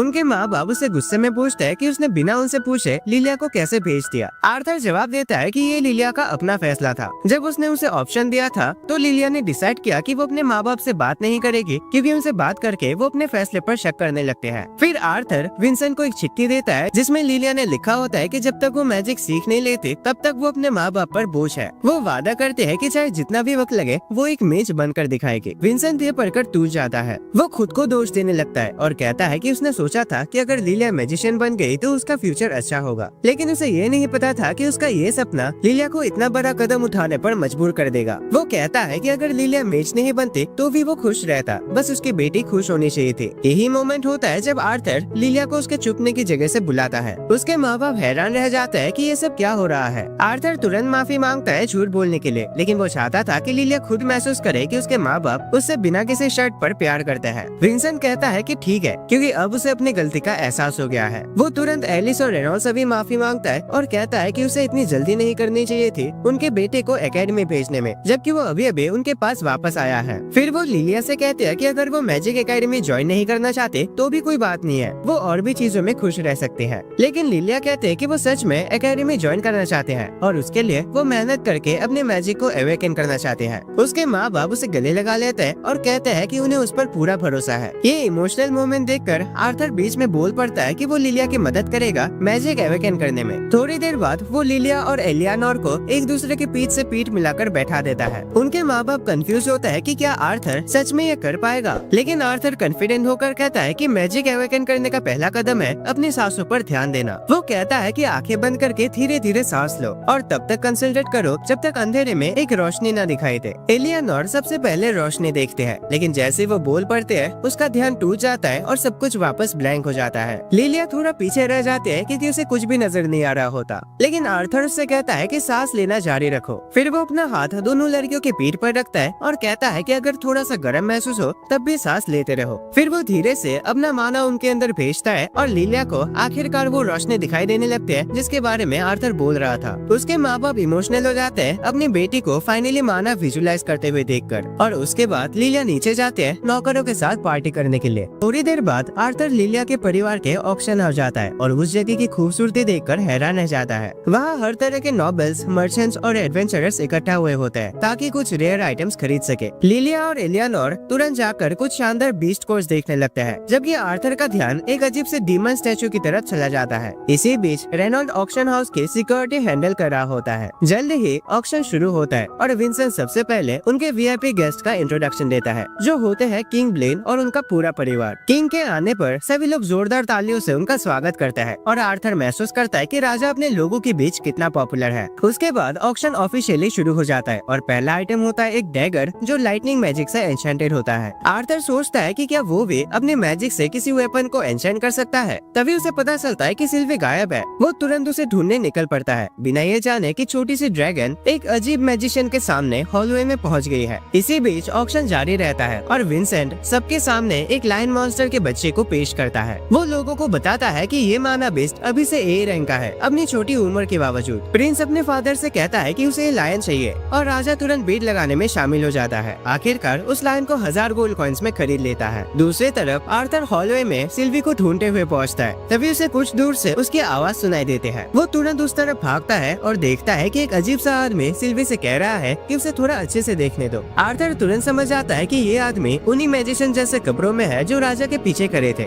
इसीलिए वो कोई झगड़ा नहीं चाहता। वो सम्मान से उस मैजिशियन से कहता है कि उसके पार्टनर को छोड़ दे। वो मैजिशियन एक लंबी सांस लेकर कहता है कि उसे लगा था ये माना बीस्ट पे ऑक्शन का एक आइटम है। सिल्वी तुरंत आर्थर के पास भाग कर आते हैं, लेकिन रॉयल मेज का चेहरा इसे देखकर नाराज लगता है। आर्थर डिसाइड करता है कि उसे वापस अपनी सीट पर लौट जाना चाहिए, लेकिन तभी बुढ़ा मेज उसे कहता है कि वो माना बीस्ट ही छोड़ दे, क्योंकि अब वो उसके साथ कॉन्ट्रैक्ट बनाएगा। वो कहता है कि सिर्फ उस जैसे लोग ही एक माना बीस्ट के असली पोटेंशियल को अनलॉक कर सकता है और आर्थर को इस बात के लिए शुक्रगुजार होना चाहिए कि उसे उसकी मदद का मौका मिल रहा है। ये बोलकर वो एक फायर ब्लास्ट आर्थर की तरफ मार देता है, जो मुश्किल से उसे बच जाता है, सिर्फ इसीलिए ताकि अपनी ताकत का दिखावा कर सके। लेकिन आर्थर इम्प्रेस नहीं होता। वो उस बुढ़े से पूछता है कि आखिर क्यों वो अपने पार्टनर उसे दे दे, सिर्फ इसीलिए क्योंकि वो एक रॉयल मेज है। तभी वो फिर से एक फायर अटैक आर्थर की तरफ शूट करता है। रॉयल मेज कहता है कि ये सब उनके देश के भले के लिए हो रहा है, पर अब आर्थर उसकी बकवास सुनकर थक चुका होता है। वो जाने लगता है, लेकिन तभी वो बुढ़ा कहता है कि आर्थर जल्दी समझेगा कि एक रॉयल की बात को इनकार करने का क्या मतलब होता है, और वो कंफर्म करेगा कि आर्थर के माँ बाप इसकी कीमत चुकाए। ये सुनकर आर्थर के लिए बात पर्सनल हो जाते हैं। वो तुरंत उससे कहता है कि जो बोला उसे फिर से दोहराए। आर्थर के शरीर से एक तेज भयंकर ऑरा निकलता है जो पूरे ऑक्शन हाउस को थक लेता है। हवा एकदम भारी हो जाते और विंसेंट जैसे कमजोर लोग घुटनों के बल गिर जाता है क्योंकि वो आर्थर जैसे सिग्मा के ऐसे डरावने ऑरा को झेल नहीं पाते। लेकिन किंग ब्लेन तुरंत समझ जाता है कि कोई बहुत ही पावरफुल आदमी गुस्से में है। इसी बीच आर्थर महसूस करता है कि सिर्फ एक रॉयल मेज के सामने ऑरा फ्लेक्स करने के चक्कर में उसने अपने असली इमोशंस एक्सपोज कर दिए। जब तक वो शांत होता तब तक रेनॉल्ड और उसकी टीम लोगों को ऑक्शन हाउस से बाहर निकलने में लग जाते हैं। थोड़ी देर बाद विंसेंट, रेनॉल्ड और उनके परिवार को किंग के पास बुलाया जाता है इस इंसिडेंट के चलते। किंग ब्लेन रेनॉल्ड से कहता है कि सिक्योरिटी चीफ होने के नाते उसे इस बात की जिम्मेदारी लेनी होगी कि एक घुसपैठिया टाइम पर नहीं पकड़ा गया। रेनॉल्ड अपनी गलती मान लेता है और पनिशमेंट के लिए तैयार हो जाता है। तभी रॉयल मेज बीच में बोल पड़ता है। वो कहता है कि जब तक किसी की जान नहीं गई राजा को छोटी पनिशमेंट देनी चाहिए। फिर तुरंत ही वो बुढ़ा रॉयल मेज आर्थर की तरफ मुड़ता है और कहता है कि उसके पास एक बढ़िया माना बीस्ट है जिसे वो उसके पूरे पोटेंशियल तक ट्रेन कर सकता है। आर्थर समझ आता है कि ये फड़वा उसे फंसाने की कोशिश कर रहा है और अब तो किंग ब्लेन भी उसका सपोर्ट कर रहा है। ब्लेन रेनॉल्ड से कहता है कि सेबेस्टियन नाम का इमेज सालों से उसकी सेवा कर रहा है और अगर उसके पास एक पार्टनर होता तो ये इंसिडेंट हुआ ही नहीं होता। ब्लेन पूछता है कि रेनॉल्ड क्या चाहता है, क्या वो अपने बेटे की माना बीस्ट उस मेज को देना चाहता है। आर्थर कुछ बोलने वाला होता है लेकिन उसकी माँ तुरंत उसे चुप रहने के लिए कहते हैं और उसका मुंह बंद कर देते हैं। खुशकिस्मती से रेनॉल्ड भी किंग से कहता है कि आर्थर ने वो माना बीस्ट अपने मेहनत से पाई है, इसलिए सिर्फ वही डिसाइड करेगा कि उसे देना है या नहीं। अब किंग ब्लेन आर्थर की तरफ देखता है। आर्थर अंदर से काफी गुस्से में होता है लेकिन वो अपने आप को शांत करता है और कहता है कि वो अपने पार्टनर को किसी भी हाल में नहीं दे सकता। ब्लेन फिर अपने ऑफर को और अच्छा बना देता है। वो आर्थर से कहता है कि उस छिपकली के बदले उसे वो लायन मॉन्स्टर दे देगा जो उसने अभी अभी खरीदा है, क्योंकि एक ऐसा जानवर आगे चलकर जरूर ज्यादा पावरफुल माना बीस्ट बनेगा। आर्थर ऑलमोस्ट लिमिट तक पहुंच जाता है इस बकवास को झेलते झेलते, लेकिन ठंडे दिमाग से कहता है कि वो ना तो अपने पार्टनर को देगा, ना बेचेगा और न ही किसी चीज के लिए उसका सौदा करेगा। राजा इस बात से ऑफेंड हो जाता है क्योंकि इतने हाई पोजीशन में होने के बाद भी उसने 2 बार प्यार से पूछा था। अब ब्लेन आर्थर को फाइनल चांस देता है, पूछता है कि क्या वो अपना माना बेच सौदा करेगा या नहीं। लेकिन आर्थर डिसाइड करता है कि वो ब्लेन को ये समझाए कि एक राजा उसके सिंहासन और किंगडम से नहीं बल्कि उसके एटीट्यूड से बनता है। वो उठता है और सीधा किंग से पूछता है, तो आप बताओ आप अपने बच्चों को कितने में बेचोगे। ब्लेन इस बात पर बिल्कुल हैरान रह जाता है और फिर आर्थर से कहता है कि उसने उसे 3 बार पूछा था और उसने तीनों बार मना किया। आर्थर उससे कहता है कि इससे कुछ सीखो और अपने ईगो में डिसीजन लेना बंद करो। सेबेस्टियन तुरंत नाइट्स को कमांड देता है कि वो इस बदतमीज लड़के को पकड़ ले, लेकिन आर्थर सिर्फ एक ही पंच में दोनों नाइट्स को बेहोश कर देता है। सेबेस्टियन इस बात से फ्रस्ट्रेटेड हो जाता है और डिसाइड करता है कि अब वो खुद ही मैटर को हैंडल करेगा क्योंकि उसे सिल्वी किसी भी हाल में चाहिए। वो बुढ़ा आदमी आर्थर पर फायर मैजिक चलाता है, लेकिन उसी वक्त आर्थर अपने ड्रैगन पार्टनर से मिले खास पावर एक्टिवेट करता है और पूरे रूम में टाइम रुक जाता है। सेबेस्टियन हैरान हो जाता है कि ये क्या हो रहा है और आर्थर उससे कहता है कि अब उसका मैजिक काम नहीं करेगा। सेबेस्टियन पैनिक करता है लेकिन फिर भी स्ट्रॉन्ग रहने की एक्टिंग करता है। कहता है कि आर्थर एक रॉयल मेज से नहीं जीत सकता, लेकिन आर्थर बिना उसे छुए उसकी टांग तोड़ देता है। सेबेस्टियन दर्द से चीखता है और मदद के लिए चिल्लाता है, लेकिन कोई उसकी आवाज नहीं सुन सकता। आर्थर उसे कहता है कि आगे से 10 बार सोच के आना सिल्वी के पास जाने से पहले, पर सेबेस्टियन उसे धमकी देता है कि एक रॉयल से पंगा लेकर वो इतने आसानी से बच नहीं सकता। पर जैसे ही सेबेस्टियन आर्थर के पीछे एक ड्रैगन का इमेज देखता है उसके होश उड़ जाता है। उसे समझ आ जाता है कि वो किसी ऐसे इंसान से टकरा गया जो उसके औकात के बाहर है और उसी वक्त टाइम वापस से चलने लगता है क्योंकि आर्थर अपनी पावर यूज करके काफी थक गया होता है। जैसे ही सब लोग होश में आते हैं आर्थर बेहोश हो जाता है और उसकी फैमिली घबरा जाती है। कुछ दिन बाद जब उसकी आँख खुलती है तो उसके सर में तेज दर्द होता है और उसे एहसास होता है कि अब वो टाइम को सिर्फ कुछ सेकंड्स के लिए भी फ्रीज नहीं कर सकता बिना भारी परिणाम के। वो बेड से उठता है, तभी एलिस सिल्वी के साथ रूम में आती है और खुश होती है देखकर कि वो होश में आ गया है। आर्थर उससे पूछता है कि उसके बेहोश होने के बाद क्या हुआ, तो एलिस बताते हैं कि सब लोग उसके लिए परेशान थे लेकिन डॉक्टर ने कहा था कि वो ठीक हो जाएगा। एलिस कहते हैं कि उसने सुनकर भी चिंता नहीं छोड़ी। आर्थर उससे कहता है कि उसे थोड़ा मूड चेंज करना है, तो एलिस उसे मार्केट ले जाते हैं। वहाँ वो एलियानोर के लिए कुछ गिफ्ट्स खरीदता है, लेकिन आर्थर पैसों को लेकर परेशान हो जाता है क्योंकि उसे लगता है कि उसके फादर की नौकरी चली गई है। लेकिन एलिस उसे बताते हैं कि उसके पास कुछ साइड इनकम है, इसीलिए उसके पास पैसे है। शॉपिंग के बाद जब वो लोग घर लौटता है तो आर्थर देखता है कि रेनॉल्ड किसी गेस्ट के साथ गुस्से में कुछ डिस्कस कर रहे होते हैं। वो पूछता है कि क्या हो रहा है, लेकिन एडम और दार्डेन उसे चुप रहने के लिए कहता है। जल्दी ही उसे अंदर बुलाया जाता है और रेनॉल्ड तुरंत पूछता है कि उसका हाल कैसा है। आर्थर बताता है कि वो बिल्कुल नॉर्मल महसूस कर रहा है। तभी गेस्ट उठता है और उसे फॉर्मली ग्रीट करता है और उस इंसिडेंट के लिए किंग की तरफ से माफी मांगता है। किंग ने माफी के तौर पर कुछ पैसे भी भेजे हैं ताकि बात आगे न बढ़े। आर्थर महसूस करता है कि वो लोग इस बात को हल्का बना रहे हैं, एक जानलेवा हमले को सिर्फ एक मामूली हादसा कहकर। फिर भी वो माफी एक्सेप्ट कर लेता है। मैसेंजर रेनॉल्ड को कहता है कि उसका बेटा काफी समझदार है। वो ये भी बताता है कि जो 2 नाइट्स ने आर्थर पर अटैक किया था उन्हें नौकरी से निकाल दिया गया है, लेकिन रेनॉल्ड इससे खुश नहीं होता और मैसेंजर के साथ बहस करने लगता लगता है। आर्थर दोनों को रोकता है और कहता है कि इसमें उसकी भी गलती थी कि उसने राजा के साथ खराब बिहेव किया था और आखिर में उसे कोई चोट भी नहीं आई। आर्थर रॉयल मेज के बारे में पूछता है तो मैसेंजर बताता है कि उसे भी उसके नौकरी से हटा दिया गया है और अब वो हॉस्पिटल में है। मैसेंजर बताता है कि जैसे ही सेबेस्टियन को होश आया वो चीखने लगा कि आर्थर ने उसकी टांग तोड़ दी। रेनॉल्ड कहता है कि ये झूठ है क्योंकि किसी ने भी ये नहीं देखा, पर मैसेंजर उन्हें शांत करता है और उससे कहते हैं कि इन्वेस्टिगेशन में ये पाया गया है कि जो सोल्जर्स ने आर्थर पे अटैक किया था उनके माना का बैकफायर हुआ जो सेबेस्टियन के स्पेल के साथ इंटरफेयर कर गया और इसी वजह से उसे चोट लग गई। मैसेंजर फिर कहता है कि आर्थर में टैलेंट है, इसीलिए किंग ब्लेन की नजर उस पर गई, लेकिन उसे थोड़ा ज्यादा तमीज सीखनी चाहिए क्योंकि हर कोई किंग जैसे माफ करने वाला नहीं होता। रेनॉल्ड ये बात मान जाता है और माफी के साथ साथ पैसा भी एक्सेप्ट कर लेता है। वो पैसा आर्थर को देता है, कहता है कि उसी पर हमला हुआ था इसलिए उसे ही यूज करने का हक है। इस हादसे के बाद आर्थर को समझ आता है कि सिर्फ पावर से काम नहीं चलेगा, उसे अपने और अपने फैमिली की सुरक्षा के लिए एक ऊंचे लेवल पर पहुंचना पड़ेगा और उसके लिए सबसे अच्छा पहला कदम है मैजिक एकेडमी में एडमिशन लेना, जहाँ से वो ये ताकत और कनेक्शन बना सकता है।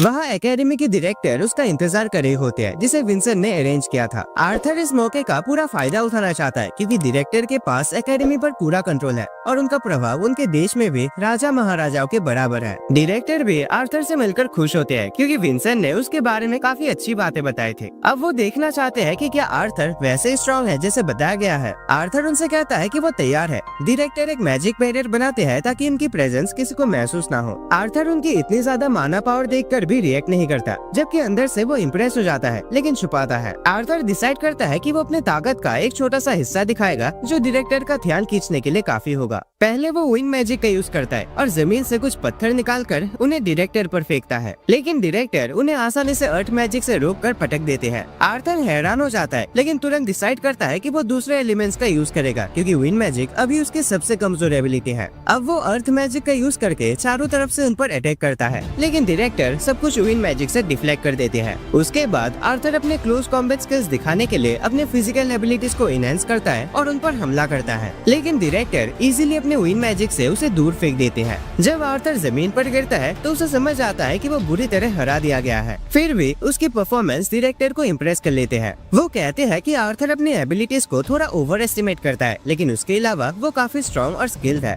लेकिन अभी एक आखिरी टेस्ट बाकी है। डायरेक्टर कहते हैं कि अगर आर्थर स्टूडेंट बनना चाहता है तो उसे उनका अगला अटैक झेलते हुए होश में रहना पड़ेगा। उसके बाद वो एक पावरफुल साउंड स्पेल का यूज करते हैं जिससे आर्थर को लगता है कि जैसे उसका दिमाग दो टुकड़ों में बट गया हो। आर्थर किसी तरह उस पावरफुल स्पेल के दौरान जिंदा बच जाता है और डायरेक्टर उसे बताते हैं कि उसने उनका टेस्ट पास कर लिया है। वो कहते हैं कि वो आर्थर को अपना पर्सनल स्टूडेंट बनाना चाहता है ताकि वो अपना सारा ज्ञान उसे दे सके और उसे स्ट्रॉन्ग बना सके। लेकिन जब आर्थर कंटिन्यूअसली उन्हें देखता रहता है तो वो पूछते हैं कि वो क्या कहना चाहता है, क्योंकि अगर वह स्टूडेंट बनना होता तो इतना कुछ दिखाने की जरूरत नहीं थी। आर्थर कहता है कि डायरेक्टर के पास वो अथॉरिटी और पावर है जो उसे अपने परिवार को सेफ रखने के लिए चाहिए, और अगर वो उसके परिवार की सुरक्षा कर सकते हैं तो वो एकेडमी ज्वाइन करने और उनका स्टूडेंट बनने के लिए तैयार है। डायरेक्टर उसके बात सुनकर हैरान रह जाते हैं और कहते हैं कि यहाँ तक कि उनके देश का राजा भी उनसे ऐसा एक तरफा डिमांड करने की हिम्मत नहीं करता। आर्थर कहता है कि उसे पूरा भरोसा है कि वो इस डील के लायक है और वो जानता है कि डायरेक्टर भी अंदर से यही सोच रही है। डायरेक्टर उसके कॉन्फिडेंस से खुश होते हैं, लेकिन उसके बाद आर्थर कहता है कि वो एकेडमी तभी ज्वाइन करेगा जब वो उस प्रॉपर एज तक पहुँच जाएगा। डायरेक्टर बताते हैं कि एकेडमी ज्वाइन करने के लिए उसे अभी 3 साल और रुकना होगा, लेकिन अगर वो अभी से ज्वाइन करे तो वो बहुत ज्यादा स्ट्रॉन्ग बन सकता है। पर आर्थर कहता है कि उसे अपनी जिंदगी जीना है, दुनिया को एक्सपीरियंस करना है, क्योंकि अभी उसके पास समय है। इसीलिए वो अगले 3 साल एडवेंचरर के रूप में बिताने का प्लान बना रहा है। डायरेक्टर सोचते हैं कि यह आइडिया गलत नहीं है, लेकिन वो पूछते हैं कि क्या उसने अपने पेरेंट्स को बताया है। आर्थर कहता है कि वो उन्हें जल्दी ही बताएगा। तो डायरेक्टर कहते हैं कि अगर वो अपने माँ बाप को मना लेता है तो वो उसकी डील एक्सेप्ट कर लेगी, लेकिन घर पे सब कुछ उसके सोच से ज्यादा मुश्किल होता है। उसके पेरेंट्स को उसके एडवेंचरर बनने के प्लान्स के बारे में विंसेंट के थ्रू पहले ही पता चल जाता है, आर्थर के बताने से पहले। एलिस गुस्से में आ जाते हैं क्योंकि वो अपने बेटे को दूर भेजना नहीं चाहते, खासकर जब वो अभी अभी घर वापस आया है। लेकिन रेनॉल्ड समझ जाता है कि हर आदमी के जीवन में एक एडवेंचर होना चाहिए। रेनॉल्ड कहता है कि शायद अगर आर्थर के साथ कोई गार्जियन हमेशा हो तो वो एडवेंचरर बन सकता है, लेकिन एलिस कोई बात सुनने के लिए तैयार नहीं होती। आर्थर उसे ये प्रॉमिस करके मना लेता है कि वो हर कुछ महीने में घर आएगा और अगर वो चाहे तो वो जल्दी भी आ सकता है। एली भी उदास हो जाते हैं कि आर्थर फिर से जाने वाला है, लेकिन आर्थर उसे बताता है कि वो तुरंत नहीं जा रहा, वो कुछ समय तक और घर पे ही रुकने वाला है। एलिस उसे पूछते हैं कि आखिर वो एडवेंचर पर जाना क्यों चाहता है। आर्थर उसे कुछ बढ़िया जवाब देता है। जैसे कि उसके पेरेंट्स ने अपने जवान में जिस तरह का एक्साइटमेंट महसूस किया था, वो भी वैसे ही लाइफ का एक्सपीरियंस लेना चाहता है। लेकिन असल में तो आर्थर बस अपनी पावर और स्किल्स को असली लड़ाई में आजमाना चाहता है। एलिस इस बात से मान जाती है, लेकिन रेनॉल्ड कहता है कि आर्थर के साथ एक गार्जियन होना चाहिए ताकि वो सेफ रहे। फिर वो अपने पुराने पार्टी मेंबर्स को लंच पर बुलाता है और पूछता है कि कौन आर्थर की देखभाल करने के लिए तैयार है। एडम तुरंत मना कर देता है, कहता है कि उसे बच्चे पसंद नहीं है और उसे डर है कि कहीं आर्थर एक दिन नींद में ही उसे मार ना दे। सब लोग इस बात से सहमत होते हैं, लेकिन साथ ही ये भी कहते हैं कि अगर कुछ ऐसा हुआ तो उसमें गलती एडम की होगी। रेनॉल्ड सबको बताता है कि अभी वो उनको ज्यादा पैसे नहीं दे सकता, लेकिन सब लोग कहते हैं कि पैसों की चिंता मत करो, क्योंकि सब आर्थर को स्ट्रॉन्ग बनते देखना चाहते हैं। तभी अचानक जैस्मिन वॉलंटियर करती है ये जिम्मेदारी लेने के लिए। एलिस हैरान रह जाते हैं क्योंकि जैस्मिन को बॉडीगार्ड बनना बिल्कुल पसंद नहीं है। जैस्मिन कहते हैं कि वो ये काम सिर्फ आर्थर के लिए करेगी। सब लोग मान जाते हैं कि वो परफेक्ट मैच होगी, क्योंकि वो एक ऑगमेंटर है जो विंग मैजिक का भी यूज कर सकते हैं। एडम जो उनकी पार्टी का लीडर है, वो भी अपना अप्रूवल दे देता है और सब कुछ फिक्स हो जाता है। उसी दिन बाद में आर्थर और उसका परिवार लिलिया को देखता है जो अकेली लिविंग रूम में ध्यान लगा रही होती है। एलियनोर नाराज हो जाते हैं कि लिलिया ने उसके बिना ट्रेनिंग शुरू कर दी। आर्थर उनके ट्रेनिंग के रिजल्ट्स देखकर खुश होता है, लेकिन वो बस यही चाहता है कि एलियनोर जल्दी मैजिक अवेकन ना करे, क्योंकि इससे लोगों का ध्यान उस पर आ सकता है जो उसे मुसीबत में डाल देगी। उसके बाद आर्थर ऑक्शन हो जाता है ताकि अपने एडवेंचरर गिल्ड टेस्ट के लिए एक वेपन ले सके। विंसेंट उसे कहता है कि वो आराम से पूरा कलेक्शन देख सकता है। आर्थर स्टोर रूम में जाता है और वहाँ इतने ज्यादा वेपन्स देखकर हैरान रह जाता है, लेकिन जल्दी ही उसे समझ आता है कि ये ज्यादा वैरायटी उसके लिए प्रॉब्लम बन गई है, क्योंकि उसे कुछ समझ नहीं आ रहा कि क्या चूज करे। उसे लगता है कि ज्यादातर तलवारें 2 हाथों वाले हैं और जो एक हाथ से चलाने वाले हैं वो भी उसके लिए बहुत बड़ी है। तभी सिल्वी उसके लिए कुछ ढूंढ लेते हैं। पहले तो आर्थर को लगता है कि डेस्क के नीचे कुछ लोहे का डंडा अटका हुआ है, लेकिन जब वो उसे खींचता है तो उसे महसूस होता है कि वो कोई मामूली डंडा नहीं है, वो काफी भारी है। उसे समझ आता है कि ये एक तलवार है, लेकिन वो इसे नॉर्मल तरीके से कवर से बाहर नहीं निकाल पा रहा। इसीलिए वो अपने ऑगमेंटेड एबिलिटीज का यूज करके तलवार को निकालने की सोचता है। जब वो अपने मैजिक उस तलवार में डालता है तो उसके सामने अजीब से वर्ड्स दिखाई देते हैं। फिर वो एक शानदार तलवार निकालता है जो एक ट्रांसपेरेंट क्रिस्टल से बनी हुई लगते हैं। आर्थर को लगता है कि ये तलवार काफी भारी है और इसे सही से कंट्रोल करना मुश्किल होगा, लेकिन ये इतनी तेज है कि एक ही अटैक में एक बैरल को काट देते हैं। उसे ब्लेड पर कुछ लिखा हुआ दिखता है, लेकिन वो उन शब्दों का मतलब नहीं समझ पाता। तभी अचानक तलवार उसे शॉक दे देती है और वो उसे गिरा देता है। लेकिन जब वो दोबारा उस तलवार को उठाता है तो उसे महसूस होता है कि तलवार पहले से काफी ज्यादा हल्की हो गई है। आर्थर महसूस करता है कि उस तलवार की लंबाई भी बदल गई है ताकि वो उसके छोटे शरीर के हिसाब से मैच हो जाए और अब वो उसे आसानी से चला सकता है। वो हैरान हो जाता है कि उसने कभी किसी ऐसे हथियार के बारे में नहीं सुना जो अपने यूजर के हिसाब से खुद को एडजस्ट कर लेता हो। तभी अचानक रेनॉल्ड और विंसेंट उसे ढूंढते हुए स्टोर रूम में पहुंच जाते हैं, क्योंकि आर्थर काफी देर से वहाँ फंसा हुआ था। आर्थर घबरा जाता है और उनसे कहता है कि 1 मिनट रुक जाए। फिर तुरंत एक नॉर्मल तलवार उठाता है जो उसके पास पड़ी होती है। वो अपने फादर और विंसेंट से कहता है कि उसे ये तलवार चाहिए। रेनॉल्ड उसे लेकर एक बार चला के देखता है और उसे परमिशन दे देता है। विंसेंट को भी कोई दिक्कत नहीं होती, लेकिन तभी वो दोनों आर्थर के कमर के पास दूसरी तलवार देख लेते हैं। आर्थर फिर से घबरा जाता है, लेकिन तुरंत अपने आप को शांत करता है और कहता है कि उसे एक भारी और मजबूत लोहे का रॉड मिली है जो उसके प्रैक्टिस के लिए परफेक्ट है। विंसेंट को याद नहीं पड़ता कि इस स्टोर रूम में ऐसा कुछ भी था, लेकिन उसका असिस्टेंट याद करता है कि एक पागल बुढ़ा आदमी कभी उस रॉड को उस पे फेंक किया था, ये कहकर कि इस रॉड के लिए कोई यूजर है ही नहीं। वो कहता है कि उन्होंने कई लोगों को दिखाया था, लेकिन कोई भी उस रॉड के बारे में कुछ समझ नहीं पाया। फिर वो पूछता है कि क्या उन्हें किसी और एक्सपीरियंस्ड आदमी को दिखाना चाहिए, लेकिन आर्थर ने ये चाहता था कि वो तलवारों से दूर हो जाए, इसीलिए वो तुरंत क्यूट बनने का एक्टिंग करता है ताकि विंसेंट को मना सके। विंसेंट तुरंत मान जाता है और कहता है कि वो रॉड रख सकता है, क्योंकि उनका उसे बेचने का कोई प्लान था ही नहीं। आर्थर तो खुश हो जाता है, लेकिन रेनॉल्ड को शक होने लगता है कि कहीं विंसेंट एक नासमझ तो नहीं है। उसके बाद आर्थर अपनी फैमिली के साथ एक नॉर्मल जिंदगी जीता है और अपने एडवेंचरर बनने के प्लान के लिए ट्रेनिंग करता है। जल्द ही वो 9 साल का हो जाता है और उसके लिए एक छोटी सी बर्थडे पार्टी रखी जाती है, जहाँ सब लोग उसके फ्यूचर एडवेंचर के लिए उसे स्पेशल गिफ्ट्स देते हैं। रेनॉल्ड और एलिस उसे एक ग्लव देते हैं जिसमें मैजिक स्टोन्स लगे होते हैं, जिनमें एलिस के हीलिंग स्पेल स्टोर होते हैं, ताकि अगर कभी आर्थर घायल हो जाए तो वो अपने आप को हील कर सके। विंसेंट उसे एक रिंग देता है जो एक सेंसर की तरह काम करता है। अगर आर्थर खतरे में हो तो ये अलर्ट भेज देगा और एलिस को पता चल जाएगा। एडम और उसकी पार्टी उसके लिए एक साउंड स्क्रॉल लाते हैं, जिसके जरिए वो घर तक मैसेज भेज सकता है और उसका परिवार भी उसे रिप्लाई कर सकता है। आर्थर सबका धन्यवाद करता है और कहता है कि वो दुनिया का सबसे अच्छा एडवेंचरर बनेगा जिसे सब लोग याद रखेंगे। एलिस उसे गले लगाते हैं और कहते हैं कि उसे ना तो अमीर बनना है और ना कामयाब, वो सिर्फ चाहते हैं कि आर्थर बस सुरक्षित घर लौटाए। उस रात आर्थर अपना बैग पैक करता है, रेडी होता है अपने इस नए सफर पर निकलने के लिए। उसके दिमाग में बस एक ही बात होती है, उसे अपने पिछले जिंदगी से ज्यादा स्ट्रॉन्ग बनना है ताकि वो अपने परिवार और दोस्तों की रक्षा कर सके। फिर वो नीचे जाता है और देखता है कि उसका परिवार उसका इंतजार कर रहा होता है। सब उसे इमोशनल तरीके से अलविदा कहते हैं और उसके सफर के लिए बेस्ट विशेस देते हैं। और इसी के साथ आर्थर अपनी जर्नी पर निकल पड़ता है जैस्मिन के साथ। जैस्मिन सबसे पहले आर्थर को एडवेंचरस गिल्ड ले जाती है ताकि उसका वहाँ रजिस्ट्रेशन हो सके। आर्थर एक मास्क पहनता है, सिर्फ थोड़ा कूल लगने के लिए नहीं बल्कि अपनी असली पहचान छुपाने के लिए, ताकि रॉयल फैमिली उसकी जिंदगी में दखल ना दे। रिसेप्शनिस्ट उन्हें गिल्ड मास्टर कैस्पियन के ऑफिस ले जाता है, जो जैस्मिन को देखकर खुशी से स्वागत करता है, क्योंकि जैस्मिन सिर्फ एक ए रैंक एडवेंचरर नहीं बल्कि एक नोबल फैमिली से भी बिलोंग करती है। कैस्पियन समझ जाता है कि जैस्मिन चाहती है कि आर्थर रैंक असेसमेंट एग्जाम दे। वो कहता है कि आमतौर पर लोगों को एग्जाम से पहले कुछ और टेस्ट से गुजरना पड़ता है, लेकिन फिर वो जैस्मिन के कान में धीरे से कहता है कि क्योंकि वो एक नोबल फैमिली से है और उसके फादर से अच्छे रिलेशन है, वो एक एक्सेप्शन बनाएगा और उसके पार्टनर को सीधा टेस्ट देने देगा। कैस्पियन फिर आर्थर की तरफ मुड़ता है और कहता है कि उसे अपना असली नाम बताने की जरूरत नहीं है, बस एक नाम चुनो जिसे गिल्ड में पहचाना जा सके।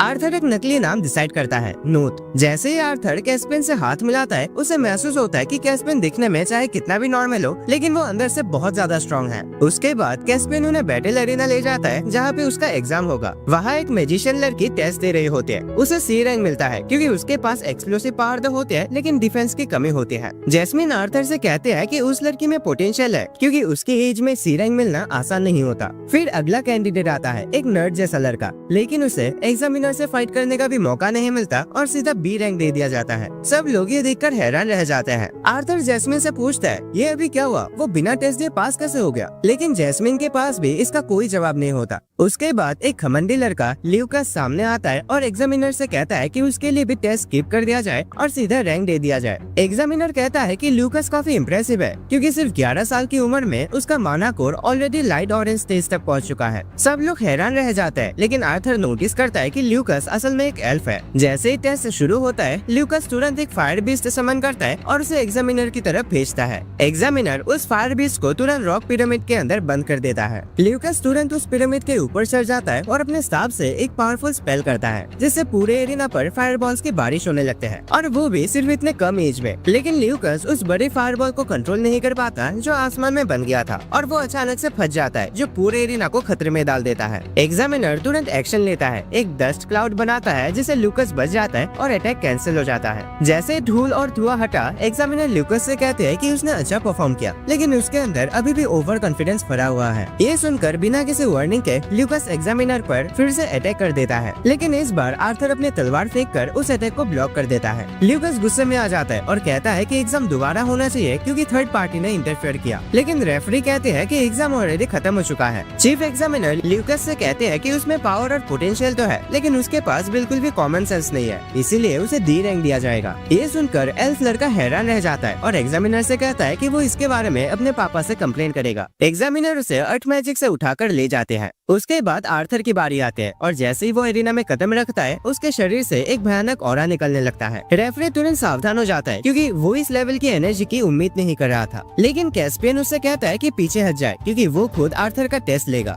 रेफरी कहता है कि एक डबल ए रैंक एडवेंचरर को ऐसे एक नए बच्चे का टेस्ट नहीं लेना चाहिए, लेकिन कैस्पियन जवाब देते हैं कि जैस्मिन से उसका एक खास कनेक्शन है और वो सिर्फ उसके कहने पर ये टेस्ट ले रहा है। आर्थर फाइटिंग पोजीशन ले लेता है और कैस्पियन अपनी तलवार निकाल लेता है। तभी कैस्पियन को महसूस होता है कि शायद वो शहर के सबसे ताकतवर इंसान के सामने खड़ा है और ये सिर्फ एक सिंपल टेस्ट नहीं होने वाला है, लेकिन ये सोचकर उसका एक्साइटमेंट और बढ़ जाता है। दोनों टकराते हैं। आर्थर अपने तलवार को आग से कवर करके अटैक करता है, लेकिन कैस्पियन आसानी से ब्लॉक कर लेता है। दोनों के बीच बहुत तेजी से अटैक चलते रहता है और कैस्पियन नोटिस करता है कि आर्थर की मूवमेंट्स थोड़ी स्लो है, लेकिन ऐसा इसलिए है क्योंकि आर्थर के पास अपने शरीर से ज्यादा स्किल है, मतलब उसके पास इतना ज्यादा स्किल है कि उसका एक कमजोर बॉडी हैंडल नहीं कर पा रहा। एक मोमेंट आर्थर को ओपनिंग मिलते है और वो अटैक करता है, लेकिन कैस्पियन तुरंत उसके पीछे आ जाता है और उसे पीछे हटने पर मजबूर करता है। आर्थर अपनी स्पीड बढ़ाने के लिए फायर मैजिक का यूज करता है, लेकिन कैस्पियन विंड मैजिक से उसे दूर धकेल देता है और कहता है कि ज्यादा ओवर कॉन्फिडेंट ना हो। आखिरकार टेस्ट के बाद आर्थर को बी रैंक एडवेंचरर बना दिया जाता है और उसे लाइसेंस मिल जाते हैं।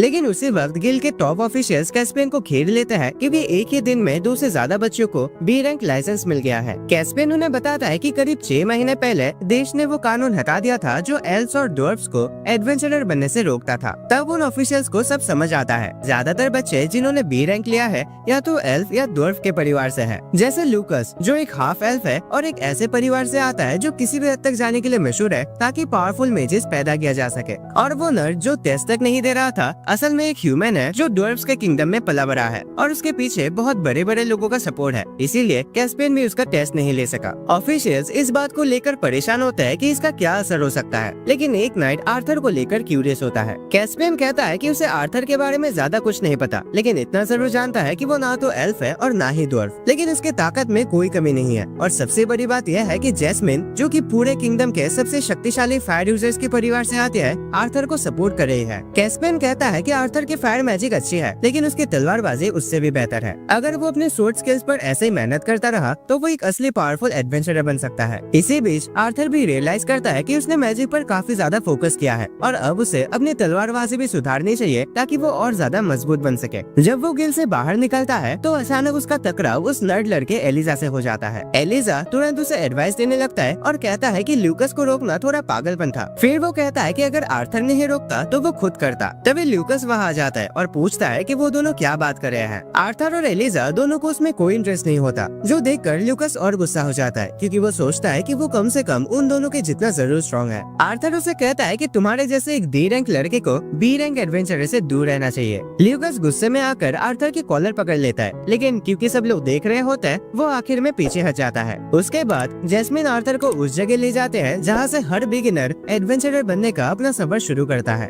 लेकिन वो ये भी जानते हैं कि वहाँ आर्थर के लिए कुछ खास नहीं है, इसीलिए वो कहते हैं कि उनका असली डेस्टिनेशन काफी दूर है। फिर वो वहाँ भाग कर जाने लगते हैं और आर्थर को उसका पीछा करना मुश्किल पड़ता है। वो हैरान रह जाता है कि जैस्मिन इतनी तेज कैसे भाग सकते हैं और ये दूसरी बार है जब कोई लड़की उसे इतना इम्प्रेस करते हैं। आज के टेस्ट में आर्थर ने थोड़ा सा कैस्पियन को अंडर एस्टिमेट किया था और अब उसे लगने लगा है कि शायद वो अपनी इंस्टिंक्ट खो रहा है। तभी अचानक जंगल से धमाके की आवाजें आने लगते हैं और कुछ ही देर में एक बड़ा सा जंगली सुअर वहाँ आ जाता है। सब लोग डर के मारे भाग जाते हैं, लेकिन कुछ बदनसीब एडवेंचरर्स उस खतरनाक मॉन्स्टर का शिकार बन जाते हैं। जैस्मिन आर्थर से कहते हैं कि उन्हें भी भागना चाहिए क्योंकि ये सुअर एक पावरफुल मॉन्स्टर है जो इस एरिया में आमतौर पर नहीं मिलता। थोड़ी ही दूर उन्हें कुछ घायल व्यापारी मिलते हैं जिनके पास एक टूटी हुई केज होती है। जैस्मिन समझ जाते हैं कि ये लोग उस सुअर को कहीं ले जा रहे थे, लेकिन वो बीच में ही भाग गया होगा। तभी वो सुअर उनकी तरफ आ जाता है और सीधा उन पर हमला करता है। आर्थर और जैस्मिन मुश्किल से उसके अटैक से बच जाता है, लेकिन फिर सुअर अपनी लंबी जीभ से उन पर हमला करता है। वो लोग उस अटैक से बच जाते हैं और जैस्मिन तुरंत उस सुअर पर हमला करते हैं, लेकिन उसका अटैक सिर्फ हल्का सा ही नुकसान पहुंचा पाते हैं। अचानक सुअर उस पेड़ की तरफ दौड़ता है जिसका जैस्मिन सहारा ले रहे होते हैं। जैस्मिन को बिना बैलेंस के ही जंप करना पड़ता है। आर्थर तुरंत विंड मैजिक का यूज करके जैस्मिन तक पहुंचता है और उसे खतरे से बाहर ले जाता है। इसी दौरान सुअर अपना ध्यान वापस उन घायल एडवेंचरर्स की तरफ करता है। जैस्मिन उन्हें बचाने के लिए बीच में आ जाते हैं। आर्थर भी उसकी मदद करना चाहता है, लेकिन उसके अंदर की आवाज उसे कहते हैं कि हर काम जल्दबाजी से नहीं करना चाहिए, सब कुछ सही तरीके से करना चाहिए। आर्थर खुद को शांत करता है और सही मौके का इंतजार करता है। जैसे ही सुअर जैस्मिन की तरफ बिना किसी ध्यान के हमला करता है, आर्थर तुरंत आगे बढ़ता है। वो अपनी स्पेशल तलवार को फायर मैजिक से कवर करता है और सुअर के अंदर घुसा देता है और उसे वहीं रोक देता है। फिर वो जोरदार हमलों की बारिश करता है और सुअर को खत्म कर देता है। बाद में जब एडवेंचरर्स उस मरे हुए जंगली सुअर को ले जा रहे होते हैं, जैस्मिन आर्थर को डांटने लगते हैं और कहते हैं कि ऐसे सिचुएशंस में थोड़ा तो उसे घबराना चाहिए। आर्थर समझ ही नहीं पाता कि इस बार उसने क्या गलत किया। रात को जब कैंप फायर लगता है तो जैस्मिन आर्थर से अपनी कहानी शेयर करते हैं। वो कहते हैं कि उसने एक एडवेंचरर बनने का फैसला इसीलिए लिया क्योंकि वो अपने घर से भागना चाहते थे। उसका कहना था कि उसके परिवार में काफी पीढ़ियों से महान फायर मेजेस पैदा हुए हैं और उन्हें इस बात का बहुत गर्व था। जैस्मिन ने अपने सभी भाई बहनों से पहले माना अवेकन कर लिया था और इसीलिए उसके माँ बाप को उससे बहुत उम्मीदें थी, लेकिन जब उन्हें पता चला कि जैस्मिन फायर एलिमेंट का यूज नहीं कर सकते तो उन्होंने उसे बेकार कहा और उनके परिवार के लायक नहीं समझा। ये बात जैस्मिन का दिल तोड़ देती है। आर्थर को उसके लिए गुस्सा आ जाता है और वो कहता है कि कोई भी एलिमेंट दूसरे से कम नहीं होता, सब कुछ इस बात पर डिपेंड करता है कि उसे कैसे इस्तेमाल किया जाता है। जैस्मिन उसे गुस्से में देखकर हंस पड़ते हैं और कहते हैं कि उसने कभी नहीं सोचा था कि आर्थर ऐसे किसी बात पे इतना गुस्सा हो जाएगा। आर्थर थोड़ा एम्बेरस हो जाता है, लेकिन असली वजह ये होती है कि उसके पिछले जिंदगी में भी